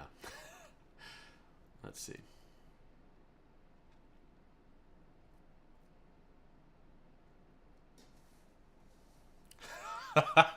Curtis smiles and unanswered text. I like that. That'd be a cheat running car.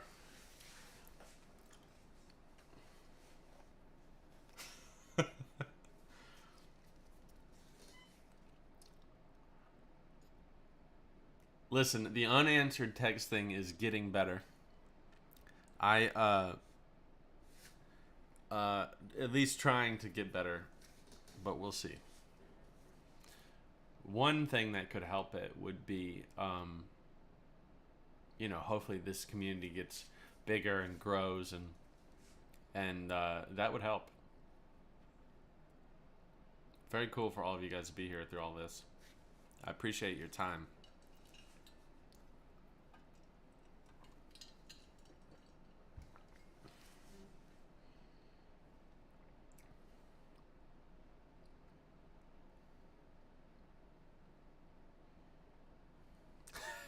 Everybody likes to give me hell, but that's because it's fun to, because I think it's funny. Like, if you can't take that as a joke, if people can't rag on you, then that's no fun. Damn it. Yeah, I'll definitely look at that. My problem is that I'll have to look at what his lodging is there. And then the other thing is just how. Yeah, I have never been to the farm, but Bobby Brooks is an awesome dude. I'm a huge fan of him. I may have known him since I was like 9 or 10 years old. It's been a long time.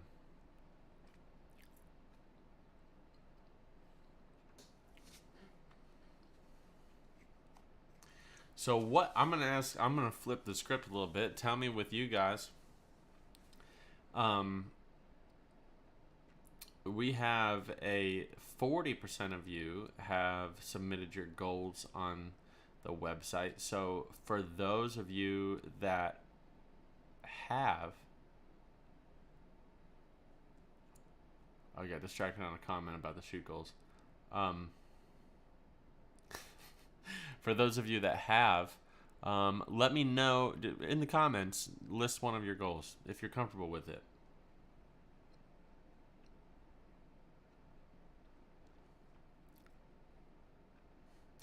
Jason, I got a lot of problems. Bandwidth is one of them. The fickle text. Oh my goodness. Goodness. Well, you know.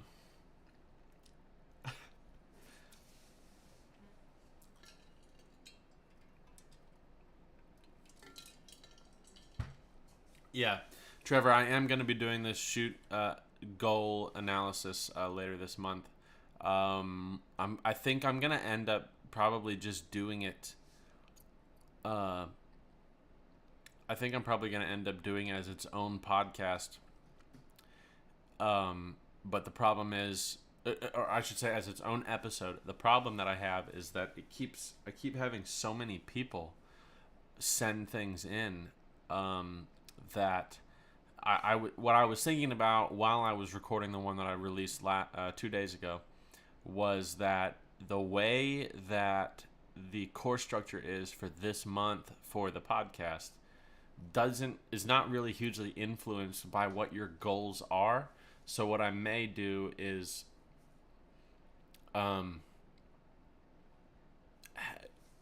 wait for a whole month to allow people to submit their goals. And then that gives enough people to kind of like get on board of knowing that this podcast even exists, and then get everybody in time with everything, and then at that point I can go through, and then we kind of like lock them in. So I think that's my goal.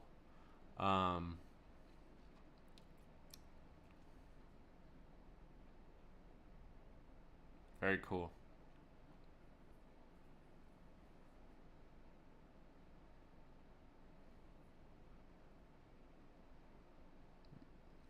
Very cool. These are cool goals, guys.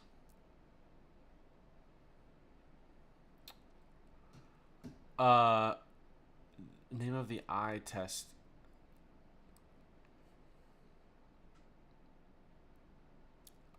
I asked Colo that on the phone, and I said, is there a specific test that he needs to get? And he just says, yeah, it's called a good doctor. So I think that if you just go to the right guy, and he hasn't, oh no, he did send me.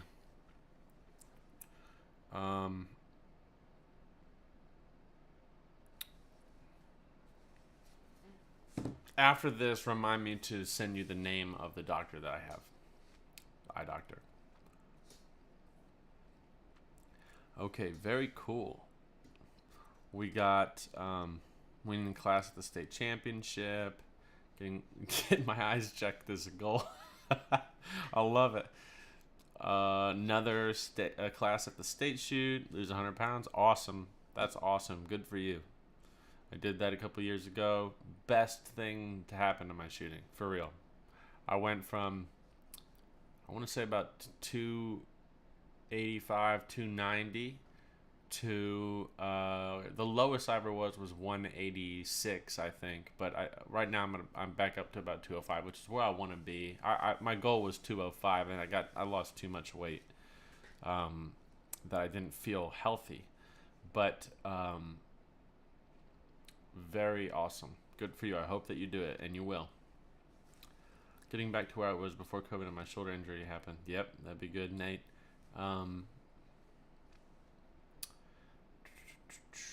Awesome, Garrett. Trevor, there you go. Yeah, that's definitely in your reach. And I think dependent on how you build up into that, the pressure that you put on yourself may be good. You know, like if you really put down a structured plan, some good goal setting, and breaking apart the goals with what the stuff I was talking about in my last episode. I think by the time you get into the state championship, when you start to feel nervous, it's just going to be a reminder for you of how much you should put your effort into focusing, Because if you're anything like me, one of the hardest things for you to do would be to get in and stay in the mindset that you need to while you're shooting. And that's what nervousness does. It reminds us that we care about that it's worth doing all that. But then one thing that will allow you to flip that nervousness into focus is that in that moment when that flag goes off in your head, for all the pressure you put on yourself, you can say, you know what? I worked my ass off for this. I'm prepared. I did everything I could do. I followed this plan. I got everything done. I did my practicing. I did all this stuff. I'm good to go. I worked for this, and not only am I prepared, but you might feel even like you deserve it. I think that would be very good. That would be cool to see. Winning a regional 28 gauge sporting and feed task, and winning national 28 gauge sporting and feed task. Hell yeah, Bobby. I like it. Very good. You got this, Curtis. But the more that the behind the back backstabs that you give me, the price of lessons is going up $50 an hour.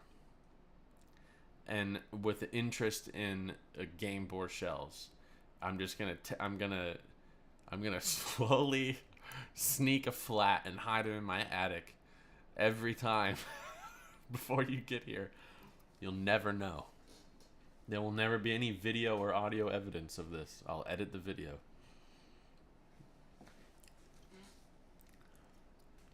Duke wants to avenge his loss to Duffy on the make or break at Southeast Regional at Backwoods a while back. I love it. You have to find him, and you have to challenge him to a round of make or break. You have to do it. I would love it. We'll do a little at one of the tournaments. We'll have a little Journey Podcast booth or tent or something, and we'll have like a little dinner one night with everybody, and that'll be the culmination of the night is a Duke and Duffy, the Duke and Duffy shoot off. Very cool.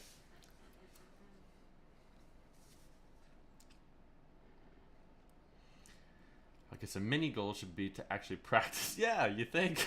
I didn't shoot much other than competing last year. Was definitely a contributing factor to my yeah. Trevor, honestly, I'm right there with you. Same thing for me. I haven't. Yeah, there you go. As I'm talking about that, I see a comment that you just said about it. Yeah, same for me. I need to shoot. I need to practice. And kind of one of the ways that I came up with doing this podcast and the structure that I did was that I wanted to make that part of a big part of the time that I have now. And so I wanted to put a lot of effort and time and work into practicing and competing. And I also wanted to do a podcast, and I knew that doing the two of them would be hard independently. But my focus is off again. So I thought it would be cool to structure a podcast that would in some way motivate me to do those things. And then I thought, well, it would be really cool if I could do the same thing for the people listening. Then I thought, why don't I build a podcast that teaches people how to do that? And I use myself as the experiment. So that's why I'm going to be doing all of this stuff with you guys too, because I need it. So, Jeremiah, to answer your question, one of my goals is to win the 2023 National Championship. That is the main goal for the end of the year.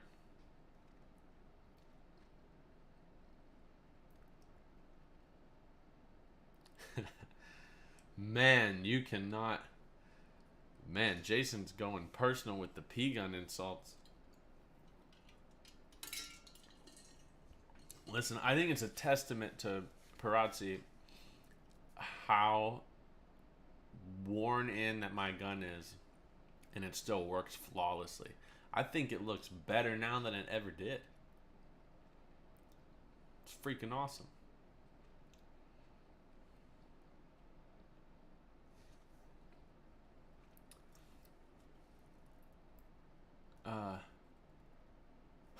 Going for attainable goals.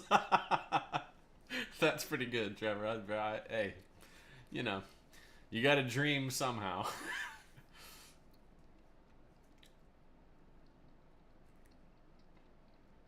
Yeah, of course, Nate.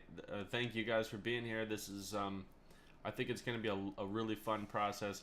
These streams are always going to be just hangouts. I don't want to make them about, formal teaching. I don't want to make them a lecture. I just want to hang out with you guys. And this, I want these days to be about building friendships and growing a community. Not about, I want to answer questions, obviously, but I don't want to come to, the Wednesday live streams, which, although today is Thursday. So I guess, Curtis, actually, what you said in the beginning of the video, where you said that I was going to be late, I'm actually like 24 hours late. So I guess you got me on that one. But yeah, these are today's podcast is supposed to be the one that should be on Wednesdays. The Wednesday live streams are going to be, just informal hangouts with the community. The ones that happen on Monday, that are going to be every other week, are going to be more informative and lecture-wise. They won't be as well put together as a recorded episode, because in a recorded episode, I can, I don't have the chat and stuff like that. But I just bear with me as I do these live stream formal educational episodes, because I've never done it before. If it's anything like teaching a class of people, then it's something I do every single day. But I don't, it's different to have to read as opposed to listen to questions. I don't know how it will be. We'll see. But I think it's going to be very cool. They're not going to be structured in the same way that the recorded episodes will be. The delay will make it kind of awkward to be like, does anybody have any questions? All right, let me wait 20 seconds for everybody to hear what I just said. So we'll see how that goes. More you guys are what the heck English was that? More you guys is you're all putting your goals up. Being AA by the end of the year, currently in B with 4 punches. Awesome. You definitely got that, Gary. My goal is to get lessons. I've shot almost 2 years with no instruction. I'd like to make masterclass this year. Cool. Jason, what class are you in right now? I want a P gun, Nate. Smart man. Make super squad at nationals. Yeah, hell yeah. Tracking your gun out of the trunk does not count for usage. Listen here, you gotta you gotta wear it in a little bit. It's like, what do you do when you get a brand new baseball mitt? You don't just, you gotta break it in. I don't want to pay for it, however. If you figure out how to do that, you let me know. I even gotta pay for them.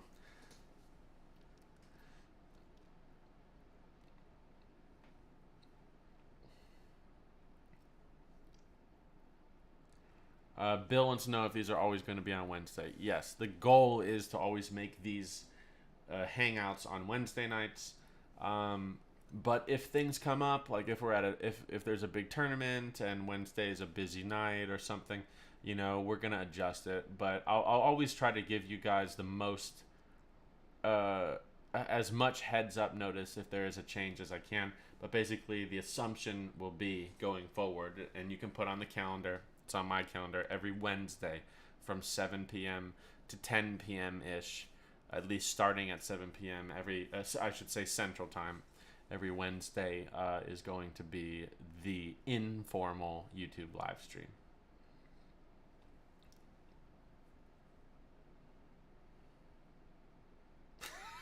That is the greatest second goal I've ever heard, Gary. Hiding the true amount of money that I'm spending on this sport from my wife. Oh my gosh. Yeah, this sport is what makes me money, and it's still disgusting how much money it costs me.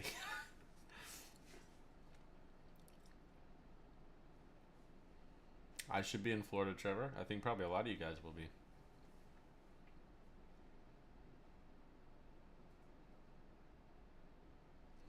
Thanks, Nate. I agree. I I enjoy hanging out with you. It's fun.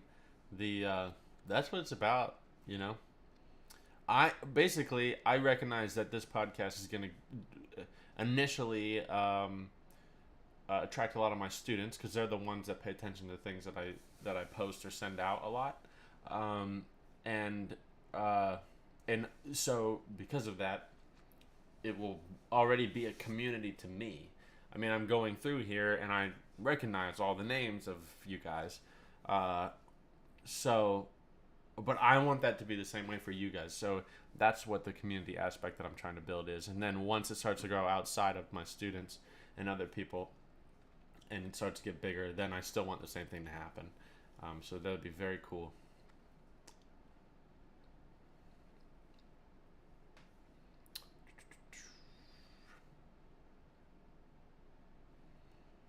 Oh man, Todd is calling me out on this. He says, David, where are those spare barrels for your pea gun? Um, the so you guys want to know a story? Is I don't know. I don't have. Let's see if my autofocus is working. Yeah, it's good. I don't know that this is 100% truth. I don't know if it's completely factual, but it's the only explanation I got.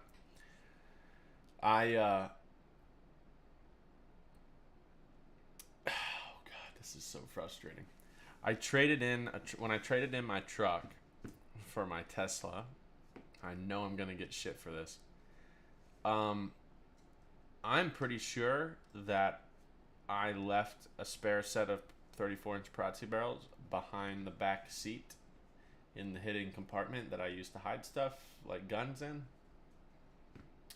And the dealership got a nice, expensive set of Prazzi barrels, and whoever bought that truck, I hope that you're a sporting clays shooter. Otherwise, you're not gonna have any idea what that is. And I hope to God that you didn't that person does not use that as a tire iron to try to fix something on the side of the road. My God, it makes me sick to my stomach. What are you gonna do, man? I didn't realize it until literally a year and a half, because I was like, oh, I want to try these other barrels or choke differently, and I just couldn't find them, and I started thinking about it, and 99% sure that's what happened. It was a 2020 or 2021 Ram 1500 Laramie.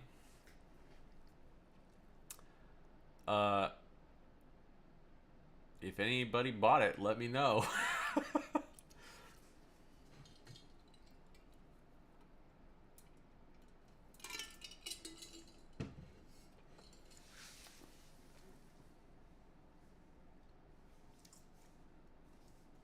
Yeah, dude. Cause let me see your gun. Send me a picture on something. I don't know if you can attach pictures on YouTube chat. Probably not.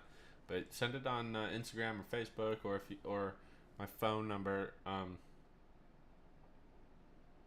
I am not gonna give my phone. I know you all have it, but if I post my phone number in this chat, then because of I know some of you instigators in here, you're all gonna I'm gonna get a million text messages at once. Oh my god.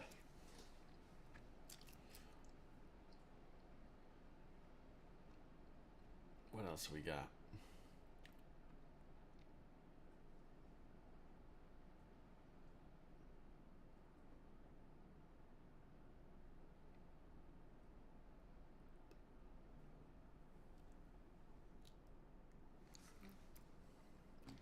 More goal submissions coming in. Call for a good time. Yeah, don't be putting my number in bathroom stalls. Ah,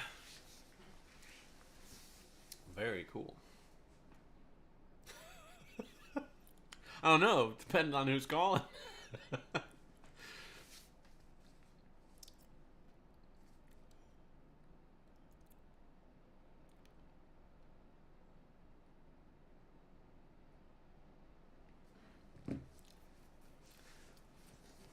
Okay, let's see.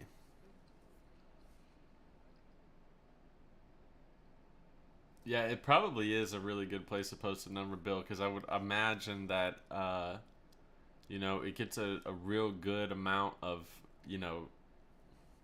I mean, you gotta make sure that you write it either eye level when you're standing or when you're sitting. If you're in one of those two locations, that's like getting the middle rack at the supermarket. You got to pay big bucks for that.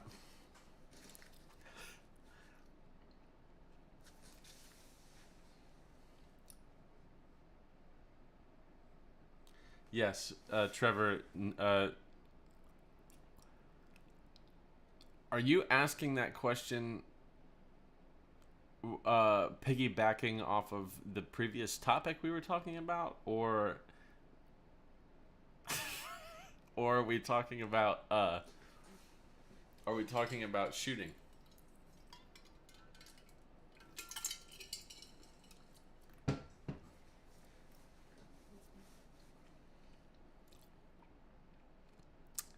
But yeah, either of those things, it would be good to have that as a goal. One of those things, if that's your goal, that would be interesting. That has to be a goal.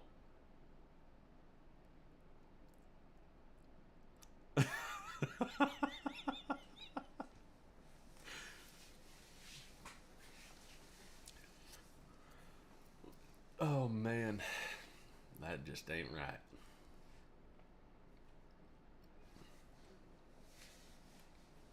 I wonder what other cool things I got on here. What's this do? Oh wait, I forgot. I don't want to touch anything because I don't want to mess up the audio.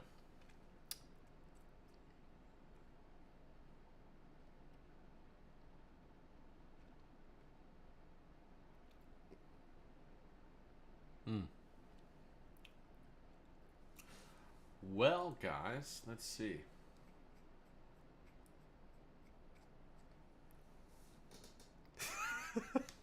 Listen, I'm not worried about that.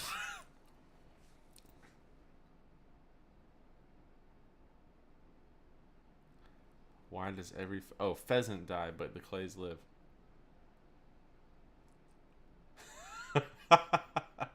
Well, it's hard to kill something that's not dead. I mean, it's not alive.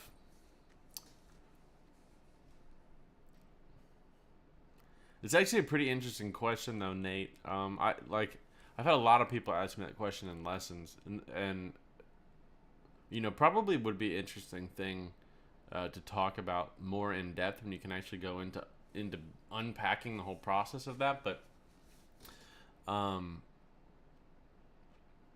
the difference between hunting and shooting, and why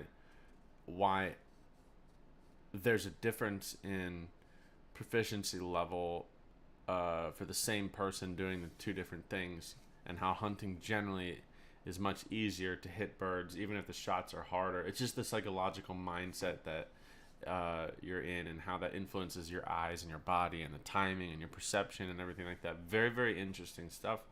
When you get into the neurology of it, it's cool, very cool. I would like to do a podcast about that kind of thing. I don't really know how well that would be suited for my podcast, but it might be something cool to do for you guys, Jason, to talk about that kind of stuff. It would be pretty neat.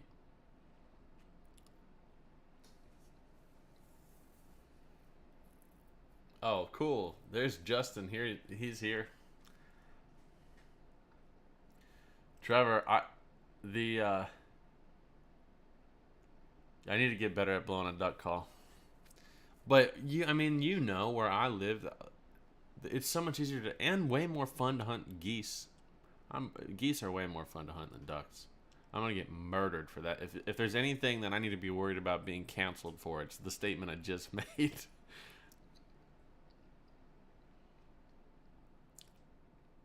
But anybody blowing a goose call next to you sounds horrendous. So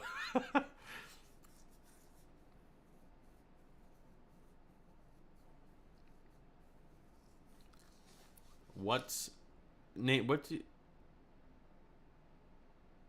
you mean? How can you ring them together? What do you mean by that? Trevor, it is not boring. Geese are way more fun to try to convince to come in and land. Yeah, grouse hunting, that's the way to go. I'm with you on that, Bill.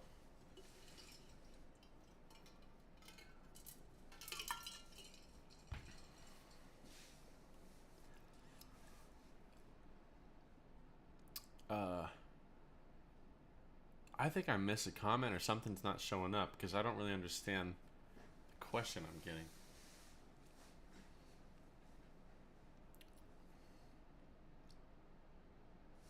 It's not going through.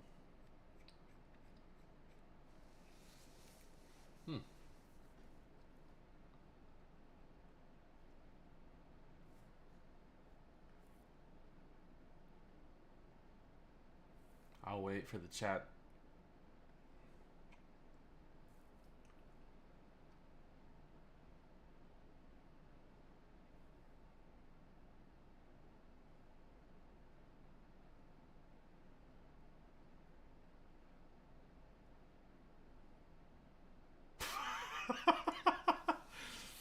Trevor, come on. That's hilarious.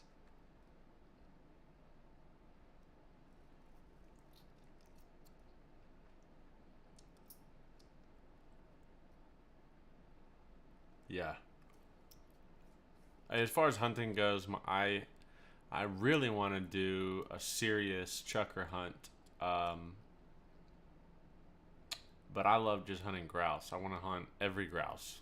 That's my favorite thing. It's so beautiful, and I like the work involved. I think it's just a really fun time.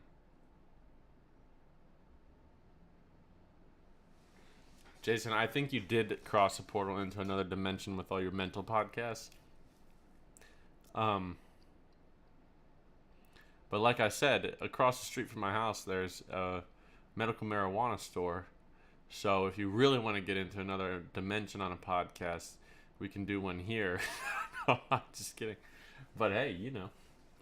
Um,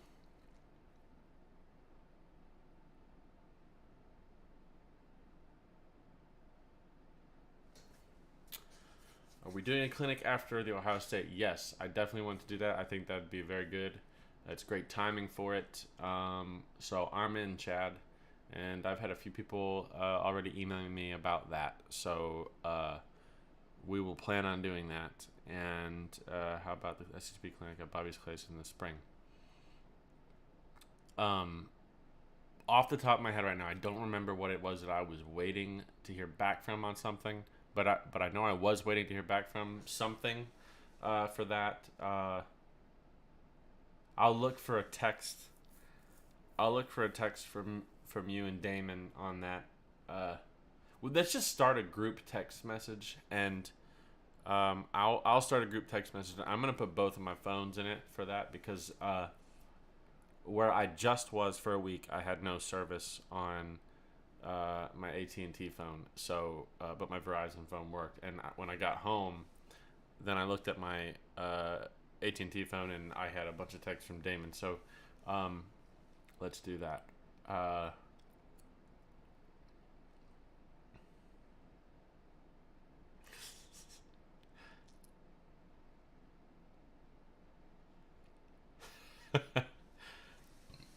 Yeah, it's Chucker is nasty, and you have to like physically uh, prepare yourself for that.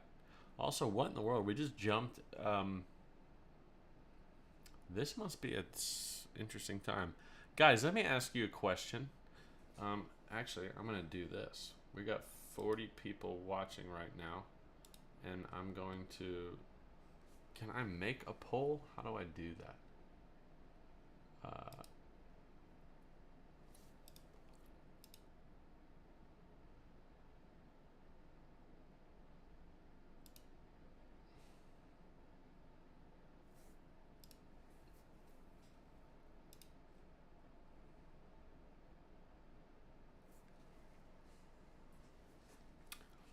Okay, let me see if I can.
do this.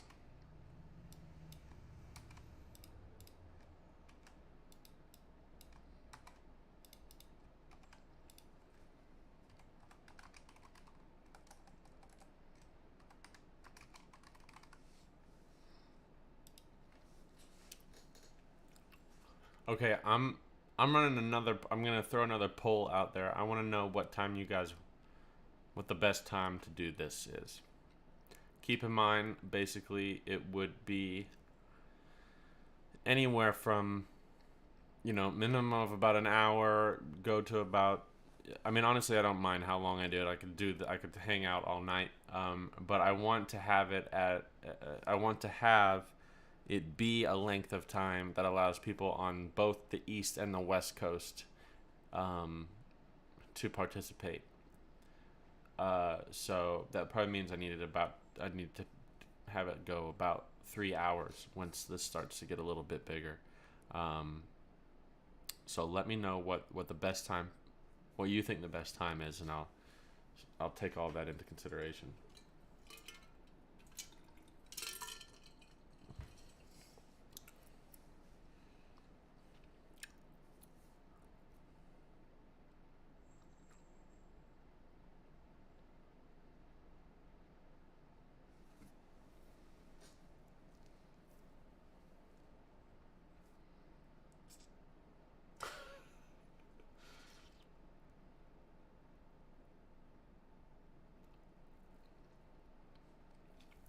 So Jason, well, Justin, let me go. That was the first question.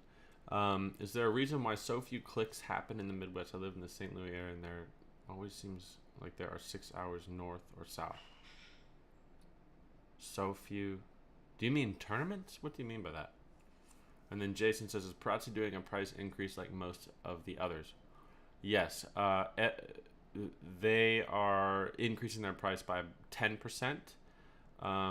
It already happened at the beginning of this year, and that is because of material costs. So everybody's prices are going up unless they just have a massive stockpile of materials to where they don't have to purchase any, but nobody, So yeah, everybody's prices are going up at a fairly equivalent number. There are some people that are going up a lot more than that, but it's just because it's market driven.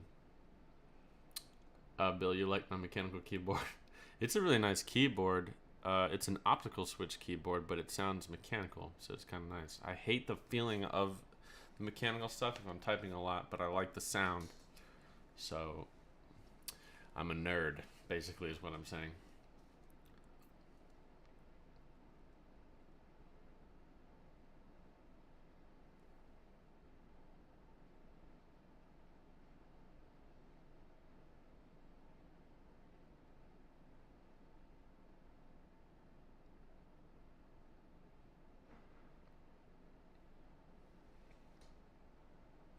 Hello?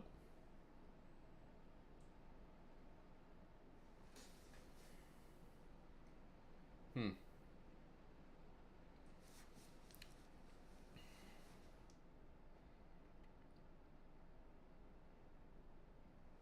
wondering if this just changed anything. Nope. Well, God almighty.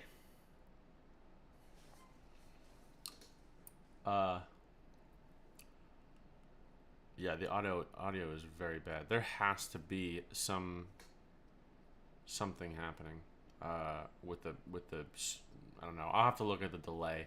I think what's happening is that it's a timestamp code for the different devices, and I think I have a setting wrong somewhere, but I don't know where it is. I went through everything and I couldn't find it. I'll find it for the next one.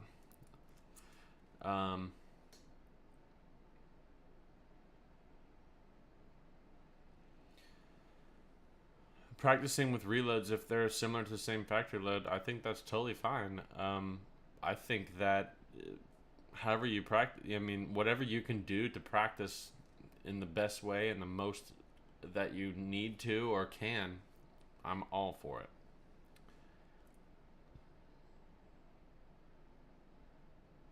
Jason, if you're wanting to add a picture, text me and I won't look at my phone.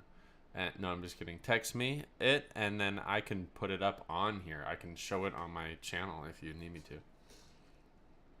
If it's appropriate.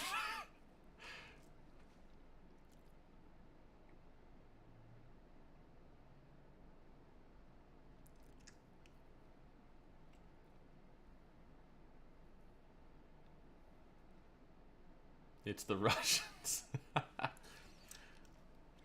Oh, clinics. Did I read what you said wrong? No. Okay. So you're wanting to know, Jason, or Justin, you're wanting to know, is there a reason why so few clinics happen in the Midwest?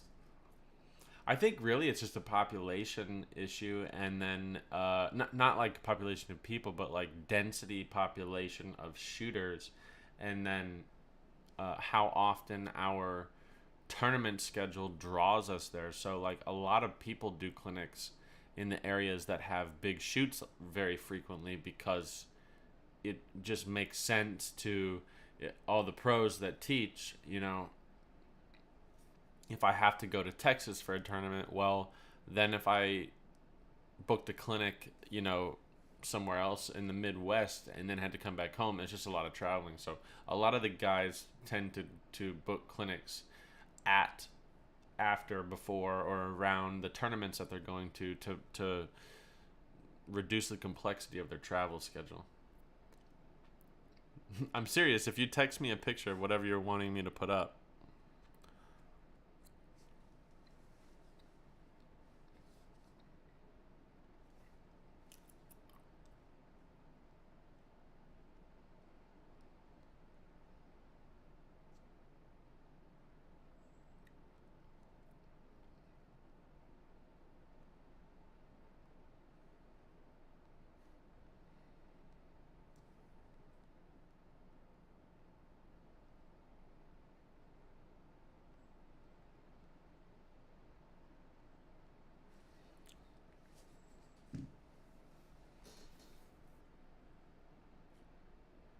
Oh, very cool, Duke.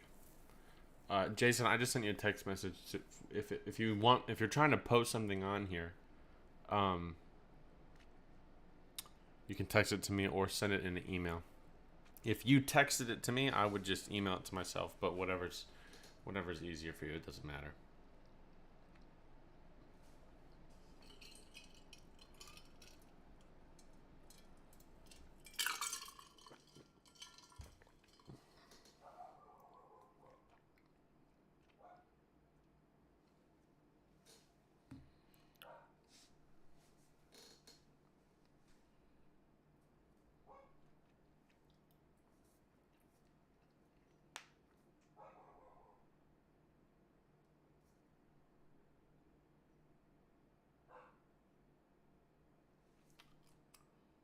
Ron, if you're still here, could the audio be lagging because I'm streaming in 4K 30 and that eats up the bit rate and it's lagging? I don't really understand it. Maybe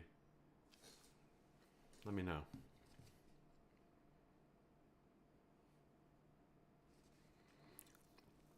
Oh, dang.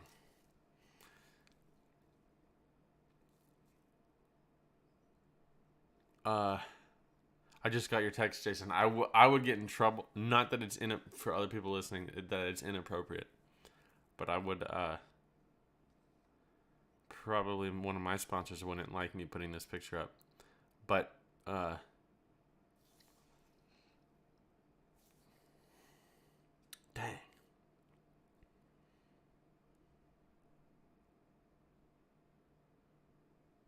That's cool. So Jason, maybe just mention the details of the club in the thing, and I'll talk about it.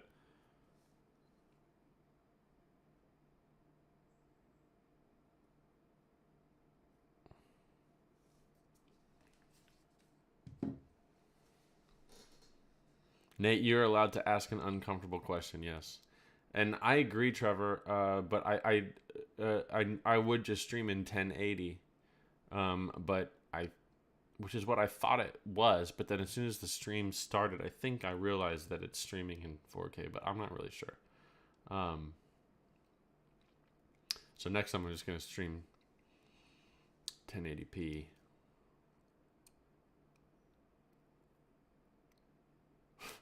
When am I moving to Florida or Texas full time? I will tell you, I was just in Houston teaching, and it's wild. Like, very interesting. But I do want to move to a place depending on what I do in the future, if I start another club,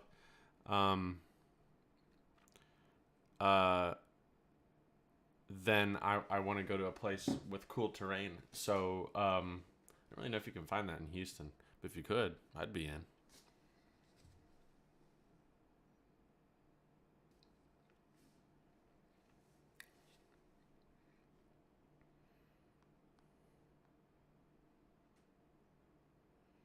Okay, so I'm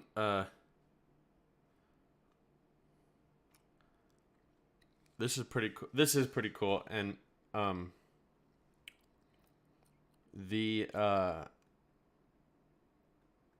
so Jason's texting me a picture. Jason, how many machines is this? 60 machines. A club in New York just bought 60 machines, and they're turning their skeet fields, their trap skeet field overlays into a sporting course with wireless remotes and cards. The owners are from Mid Hudson Sporting. Interesting. Ron might know them. But it's a new club, Long Island Shooting of Brookhaven, New York. I know there are people here in this chat that may be an interesting place to visit. So maybe a fun place to go check out.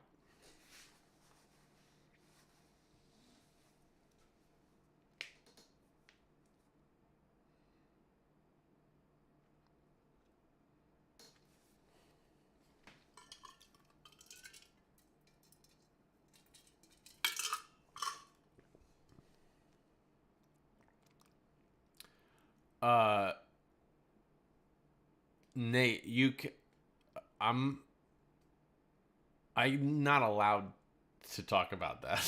So, I'm just gonna, yeah.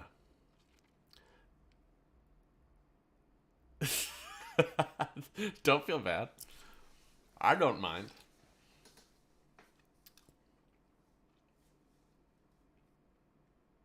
Yeah, that would be cool, Justin. I would like to have. I think that would be great. And there's that area is kind of like a pass-through area for a lot of us, depending on where we're going or if we're driving or flying.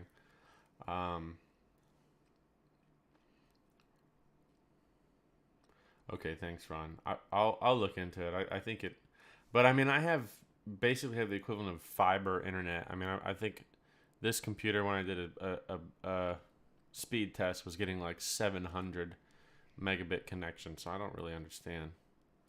But we'll figure it out. Oh, Ron already knows these guys. And Todd, and a bunch of people already know.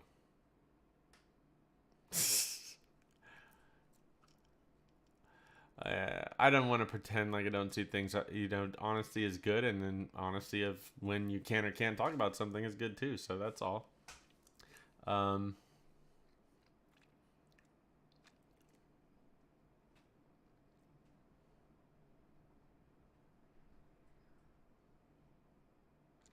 Seeing a lot of chatter on load sizes and speed. What is your take? People talk about slower is better for better patterns, yet most are 1250 plus. That's a great question. I think that it's just the answer to what the best speed is that you have to incorporate the variables of every other component in the load. Everything. There's so many variables that determine how good that speed or how bad that speed is. The obviously more speed that you have, more energy at the shot, but then also dependent on how spherical the load is, and so many other things. I mean, if you get into the ballistic science, I think that it's really just about a whole package thing. And as far as you just want to pattern it, and then there are some companies, like I know with Game Bore, they go on the Game Bore website and they give a lot of really interesting ballistic information for their ammunition. I don't know if very many other companies do that, but that's really valuable.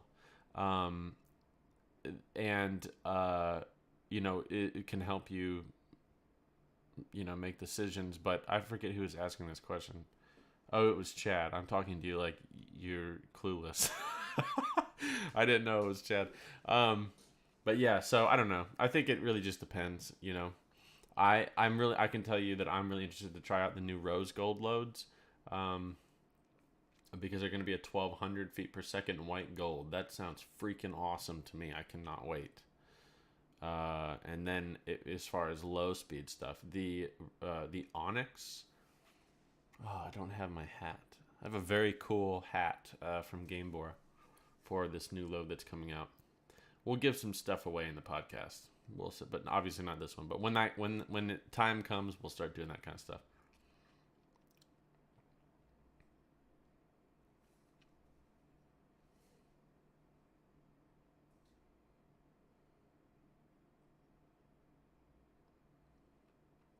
Jason, you can get Game Bore ammo from K&L ammo, but I will put a link up. Let's do that.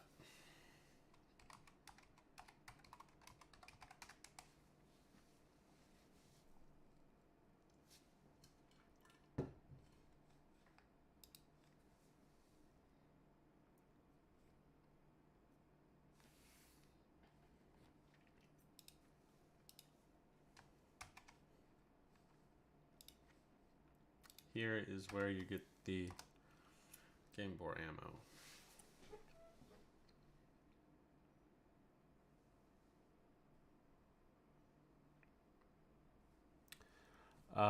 And you would just send an email to one of those guys and say that you're interested in getting some, and if they, I don't know what availability is. So if you are looking, the sooner you email them, the better. Also, the bigger the order that you can put together, the better. So like if you're wanting to get a flat or two, it would be very hard for them to send you it. The best thing to do would be to find a distributor somewhere, like one of their resellers, like a gun club that sells it. But if you want to get access to some, and people that would want to put together an order, you can collectively get together a bunch of people and put one big order in. And that's always a good thing to do.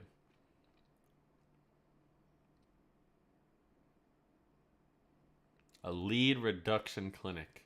I think that's a great idea, Trevor. I think we will have to put on a hunting lead reduction clinic, and then we're going to have to do an upside down inhaling goose calling clinic, where you do that and I'll do the lead reduction, and we'll just call in some goose and ducks or geese and ducks. God dang, I'm getting tired.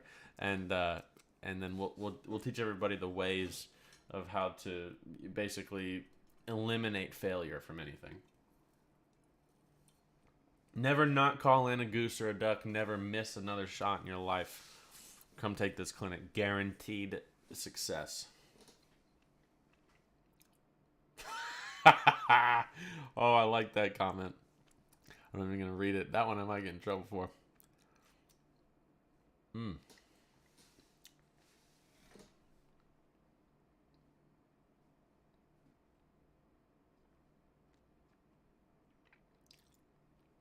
Okay, cool. Let's see. 9:48. All right, let's do this. We will I don't want to keep anybody too much longer. And I'm going to have to do a video call in about 11 minutes. So why don't we take a few minutes. If there's any questions that I didn't answer for anybody, or if you're thinking of any new one, uh, even if it's like a clerical question about like scheduling or something like that, put that in there, and I'll answer that real quick, and or all of those real quick. And then other than that, we will see you guys. I'm gonna end this poll. Oh, people are still voting. We'll end it. I guess 7 p.m. I guess I had a good guesstimation on that time, so we'll keep 7 p.m. Yeah, that sounds good. But anyways, guys, thank you a lot for being here. Like honestly, I'm not trying to like blow up all the shooting groups with advertisements on on the podcast and trying to get a bunch of people that are uninterested at first. I want this to kind of grow organically, so I'm not gonna like put a bunch of ads out or anything.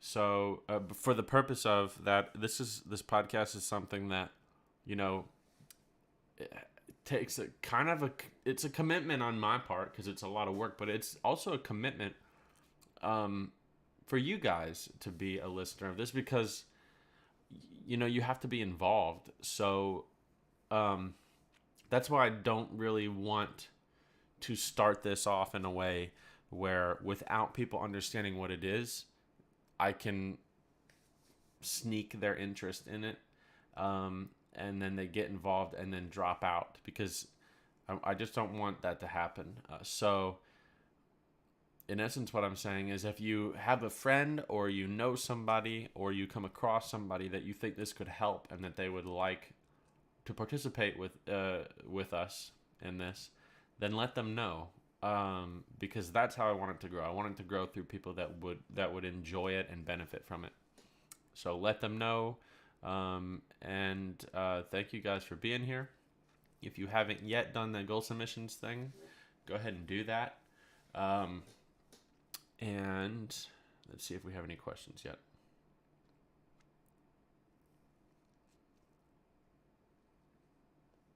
Yeah, thank you guys. It was a lot of fun. I was like, man, I don't know if I'm gonna be able to fill 3 hours. I'm gonna get on there. I put like one a barely conspicuous Facebook post with a picture that I use all the time to kind of like not be something that grabs people's attention. And then I put a story up on Instagram, but I didn't really tell anybody about this, so I wasn't really expecting anything, but it was nonstop action. Live action. So thank you guys. It's good to see all you guys here.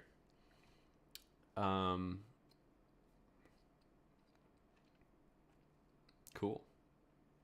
What I'm gonna do is just so people know that it's ending if they're watching it.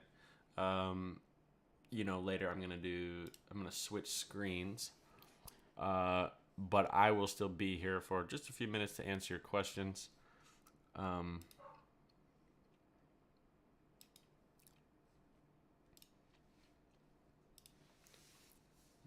That should work, yeah. We'll do this. All right. See you guys. Like I said, I'm still going to be here for like a minute or two answering questions and saying adios, but I'm going to transition out of the screen.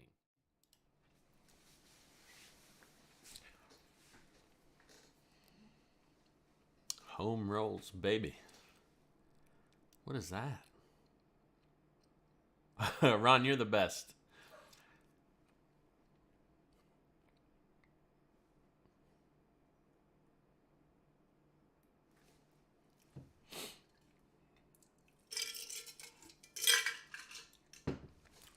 Well, I would say that's pretty good, guys. Thank you. Super cool. I'm very happy with that for the first one. A little bit of technical difficulties.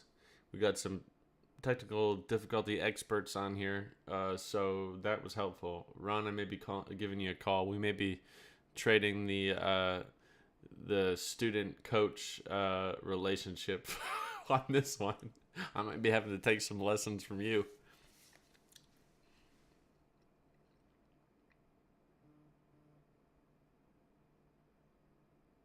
You too, Justin, and thank you. Thanks for being here. And good shooting today. Very good. All right, cool, guys. I've got 5 minutes before I got to get on a video call, so I'm gonna sign off on here and get that prepped up and ready to go. So thank you very much. I'm probably gonna leave this up on YouTube. So if for some reason you want to come back and watch 3 hours of unsynced audio and video and nobody else but my ugly face on the screen, then by all means come back and do it. Cool. Good night, guys. Thank you a lot, and I enjoyed it. Oh, do not group text me. Oh, you're saying group that I'm going to start. Yeah, that sounds good. I thought you were trying to be an instigator over here. Okay, good.